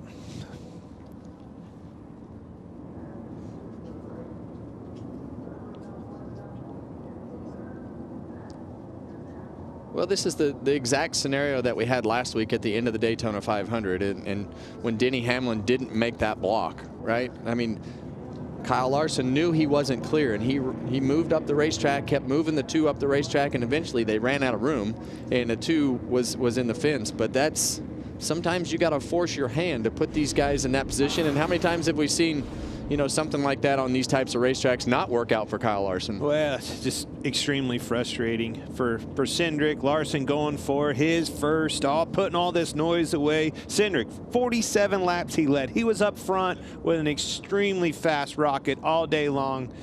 He's crushed. Coming in here, Kyle Larson had really struggled on these super speedways. What do you make of Kyle Larson's difficulties at super speedway racing? Whew. It's like pathetic how bad I am. Yeah, now I'm starting to see it's getting in his head. We've talked about some struggles with Kyle, and a lot of that's just bad luck. Larson, there we go. They wrecked again. No luck at any of these tracks. People ask him all the time, how come you haven't ever won on the big tracks? And he said, because I never finished. Just how defeated right now Kyle Larson is. Well, he's the leader right now from Ross Chastain, Christopher Bell, Carson Hocevar, and Josh Berry. And the upshot of this incident is that 2 of the Hendrick Chevrolets end up taking out what was the fastest Ford in the field, not intentionally, just running out of racing room. Yeah, and that's how these races work out. I mean, it's just the attrition at the end of these races. You just don't know who it's going to be. Sometimes you miss them, sometimes you don't. The interesting part is going to be how they line up here on the restart on this choose. Where we're going to choose. One more lead change and we will tie the record, as we will go to overtime and settle this one in Atlanta with a green-white checker.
Come to the flag, 3 abreast, photo finish. Unbelievable 3-wide finish. Have you ever seen anything like that?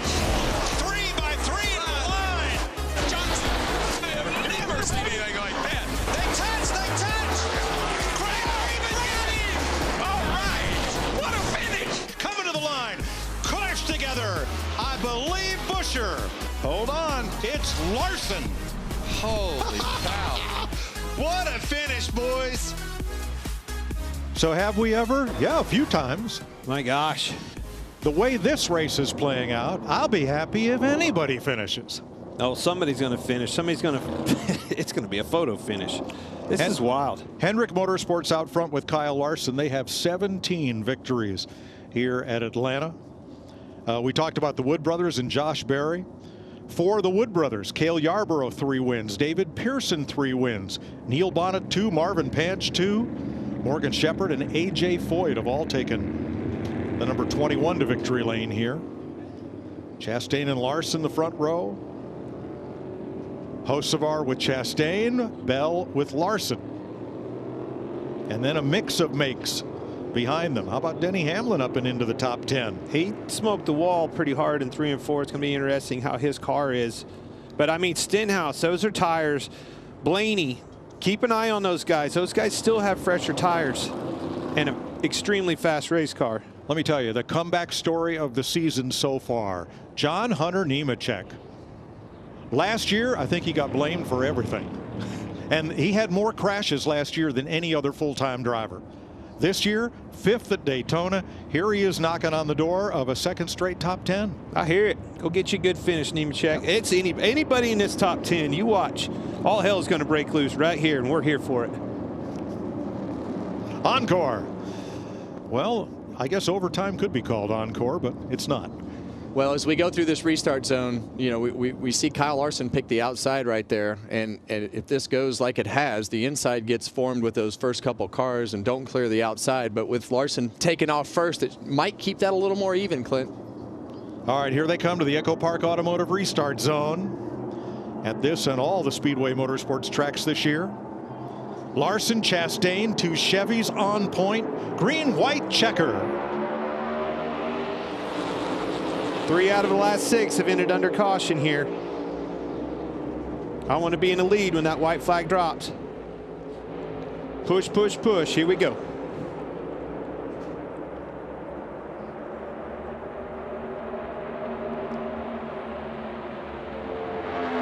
Here we go, Clint. Hocevar to the middle. We saw this exact same thing play out last year coming to the checkered flag with that 2nd row right there. Who does the help go with, though? Now you see that outside lane and Christopher Bell. All right, the restart is under review as we come to the white flag under green. They're Next touching, flag they're hitting. Race.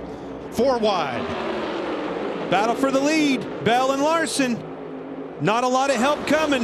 You know, they get a run. Here comes those tires. Blaney, Hocevar to the outside. Big run's coming into turn 3. Here we go. And there you go. It's going to be whoever gets there first with that push on the outside. And Hocevar to the caution. Caution is out. Action. Crashing into turn number 3. Who was in the lead? Hocevar was right there between Larson, Bell, Hocevar. Which one is it, guys? Josh Berry is all piled up.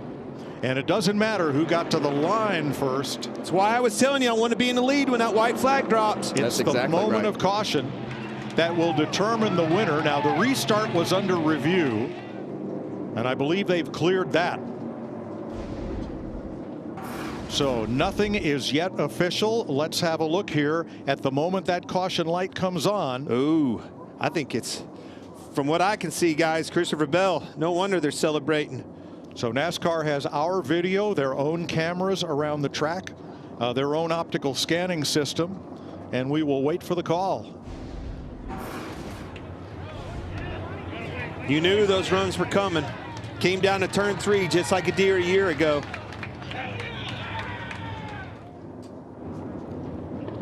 Didn't see a Toyota at all day long. No, we did not. And you might just see one in victory lane. You never know how the end of these races. First Foster's interview, and then we'll continue on to victory lane. Against 20 is your race winner. Christopher Bell scores in Atlanta after the Toyotas. Fantastic job, Bell. Really proud of you, man. You really dug in there. Toyotas did not qualify well at all. They were in the trunk. And yet, Joe Gibbs Racing, Christopher Bell, Adam Stevens find a way.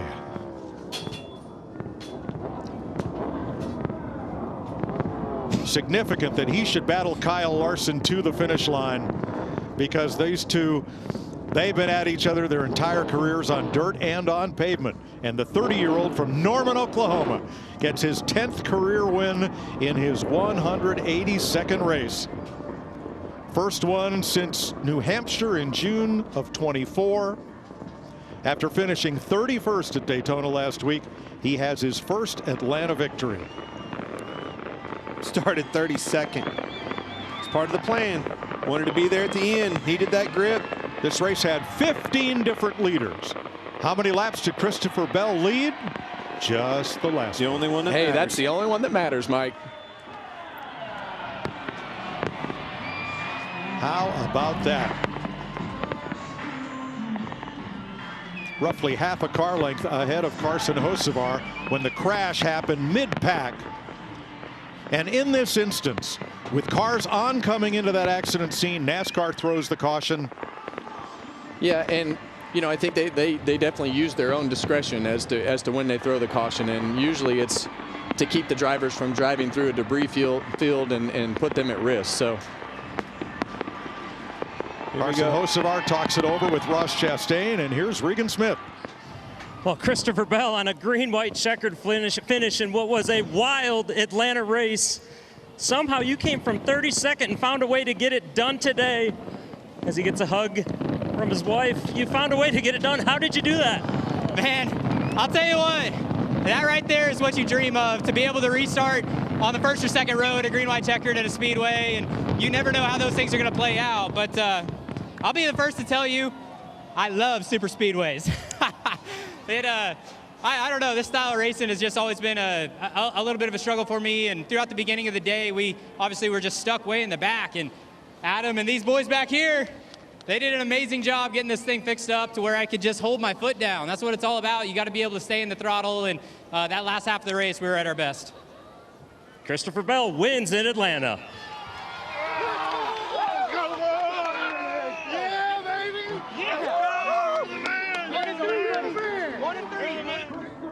Well, many counted all the Toyotas out after yesterday's qualifying, but they were there when it counted.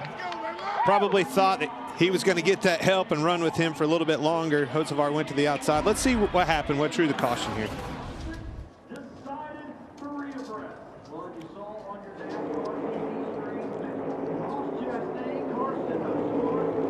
This is off the restart, and it's Larson and Bell, and your boy, we're going to see this a lot in the years to come, because these two, they just seem to be together in these big pressure situations.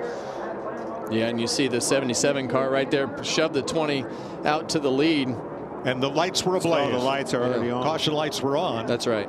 For everything happening. Now, let's Here have a look behind.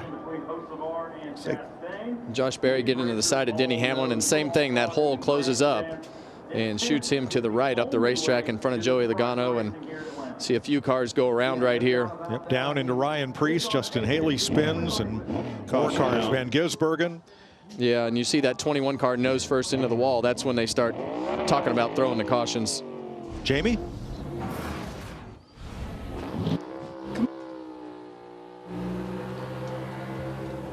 And joined by Kyle Larson now, came oh so close, led 12 laps. Kyle, I thought maybe this was going to be your night to get a drafting track win, but third place, you're so close. Take us through kind of those closing laps, what happened with you and Cindric, and then there at the end with 3 wide.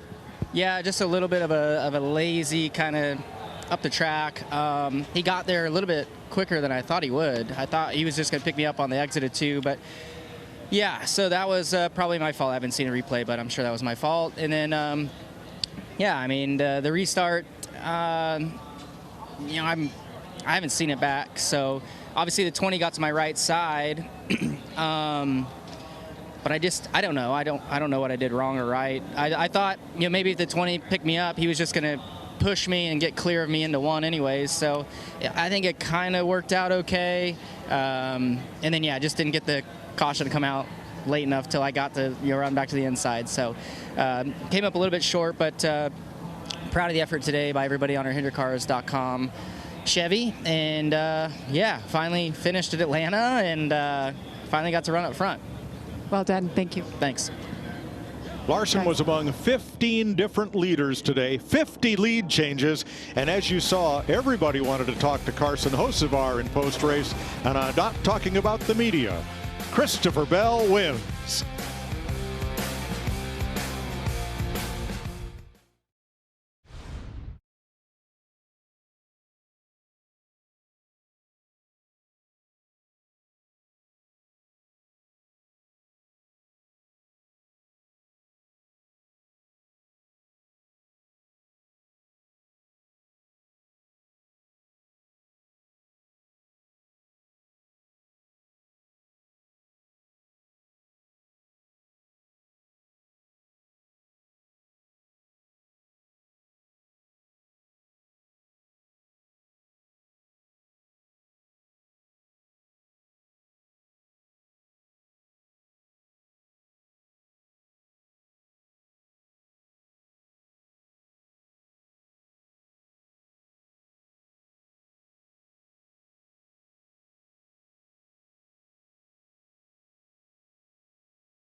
Live at Victory Circle, and Christopher Bell celebrating the win here at Atlanta. First Toyota win in Atlanta since 2013. By the way, Atlanta also the site for the first ever Toyota Cup victory. Kyle Busch, the driver there. The driver who finished second, stirred up a lot of people here. Almost had his first career win. He's standing by with Regan Smith. That's right, Chris. Carson Hocevar comes home in second place today. Career best finish for you, Carson, but I got to ask you, there was a long line of guys here to talk to you. Ross Chastain, Ryan Blaney, very aggressive race out there. What did they have to say to you? I mean, I'll just leave those to myself, but, first off, apologies to, Larson and HMS, Mr. H, everybody. They help us out a lot, and I didn't realize we weren't racing back to the line. The last 2 nights were kind of that way, and I hit the 20 to get them out of the way and filled middle. And, a little bit longer, maybe we win the race. So, but big thanks to, Spire Motorsports, Chevrolet, everybody, Delaware Life. I normally ride in the back and run last, and it was, try to get a good, decent finish. And for how bad we were at Daytona, I was no riding. So, there's some stuff I got to learn and clean up a little bit, but I feel like we put ourselves in the perfect opportunity to try and win a race. I've never had that opportunity really before, especially on a super speedway. So just big thanks to everybody at Spire Motorsports. They deserve, all the praise. I just get to hold the wheel and run wide open and try to put myself in a decent spot. And unfortunately, it wasn't the best spot, but it was just one spot short. Thanks, Carson. Chris? Thank you, Regan. Yeah, last year's Rookie of the Year, Watkins Glen, a third-place finish was his best prior to tonight. But, I'm going to paraphrase, and we mentioned earlier that Kyle Busch wanted to wreck him after he said, called him some other names on the radio, and even Ryan Blaney, who was addressed by Regan Smith, he, in a sense, called him a moron, said he has no clue with what's going on. How did you see the way Hocevar ran this race as Bell continues to celebrate, not to take anything away from his success story, but also costing Larson in this race? Yeah, part of that is the history that Carson has, maybe with being overly aggressive out on the racetrack. I don't know that what happened tonight led up to all of that, but he did make a lot of people mad. But I would just tell you that this type of racing is about being selfish and doing what you need to do, what's best for you. Carson's going to learn from that. Obviously, he made some people mad, but Chris, I think that's just all part of it. And Kyle Larson was in the top 10 all day, close to getting that first victory on a drafting track, but it was a bit of a larceny from Christopher Bell to capture the win. More on his celebration at Joe Gibbs Racing and Toyota victorious here in Atlanta. When we continue live, Jamie McMurray, Chris Myers, hang with us. More post-race coverage in a moment. These happen fast. These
Christopher Bell, Joe Gibbs Racing and Toyota, his crew celebrating here in Victory Lane, watching live coverage NASCAR on Fox from Atlanta. Let's go back up to the booth for some final thoughts.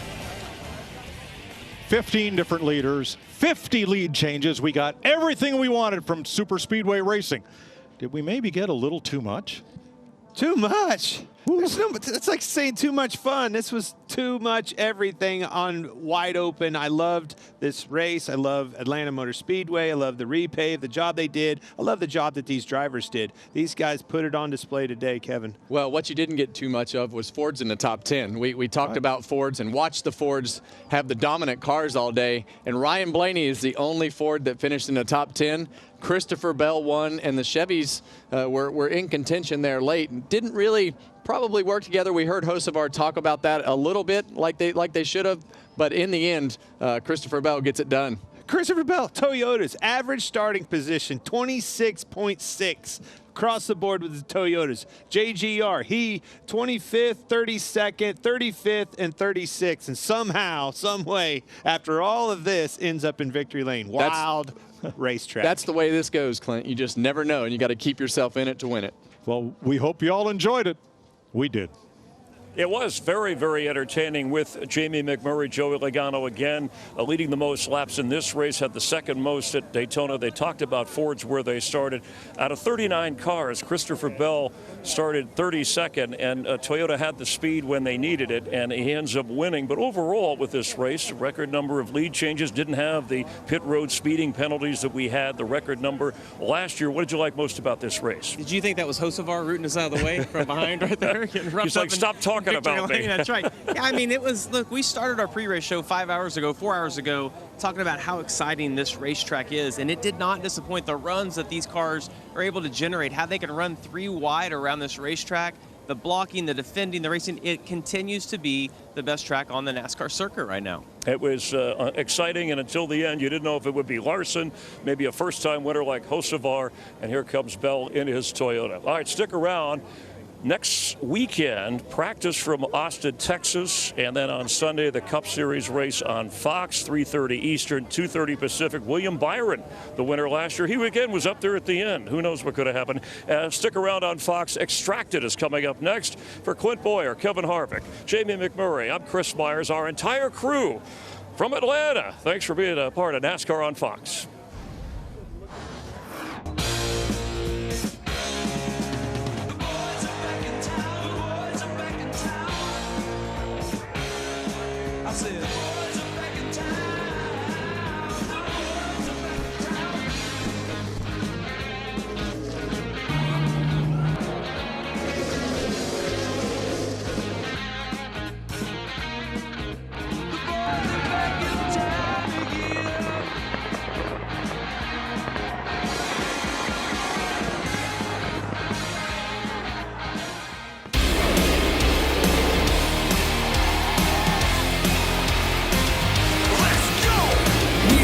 The top of the mountain, climbed all the way up and never looked down. If the road was so rough, we might not have found the blood and some guts and thousands of hours. We welcome you now to our arena. If you don't know right now, it's hard to beat us. You can tell by our demeanor how hard we leaning. You will remember our name when you see it in lights. We are the champions.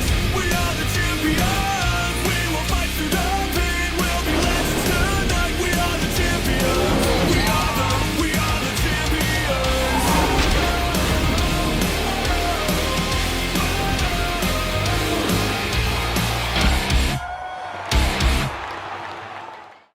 This copyrighted telecast may not be reproduced, retransmitted, or used in any form without the authorized written consent of NASCAR Broadcasting. NASCAR would like to thank all of our fans for your support, and we hope you enjoyed today's broadcast.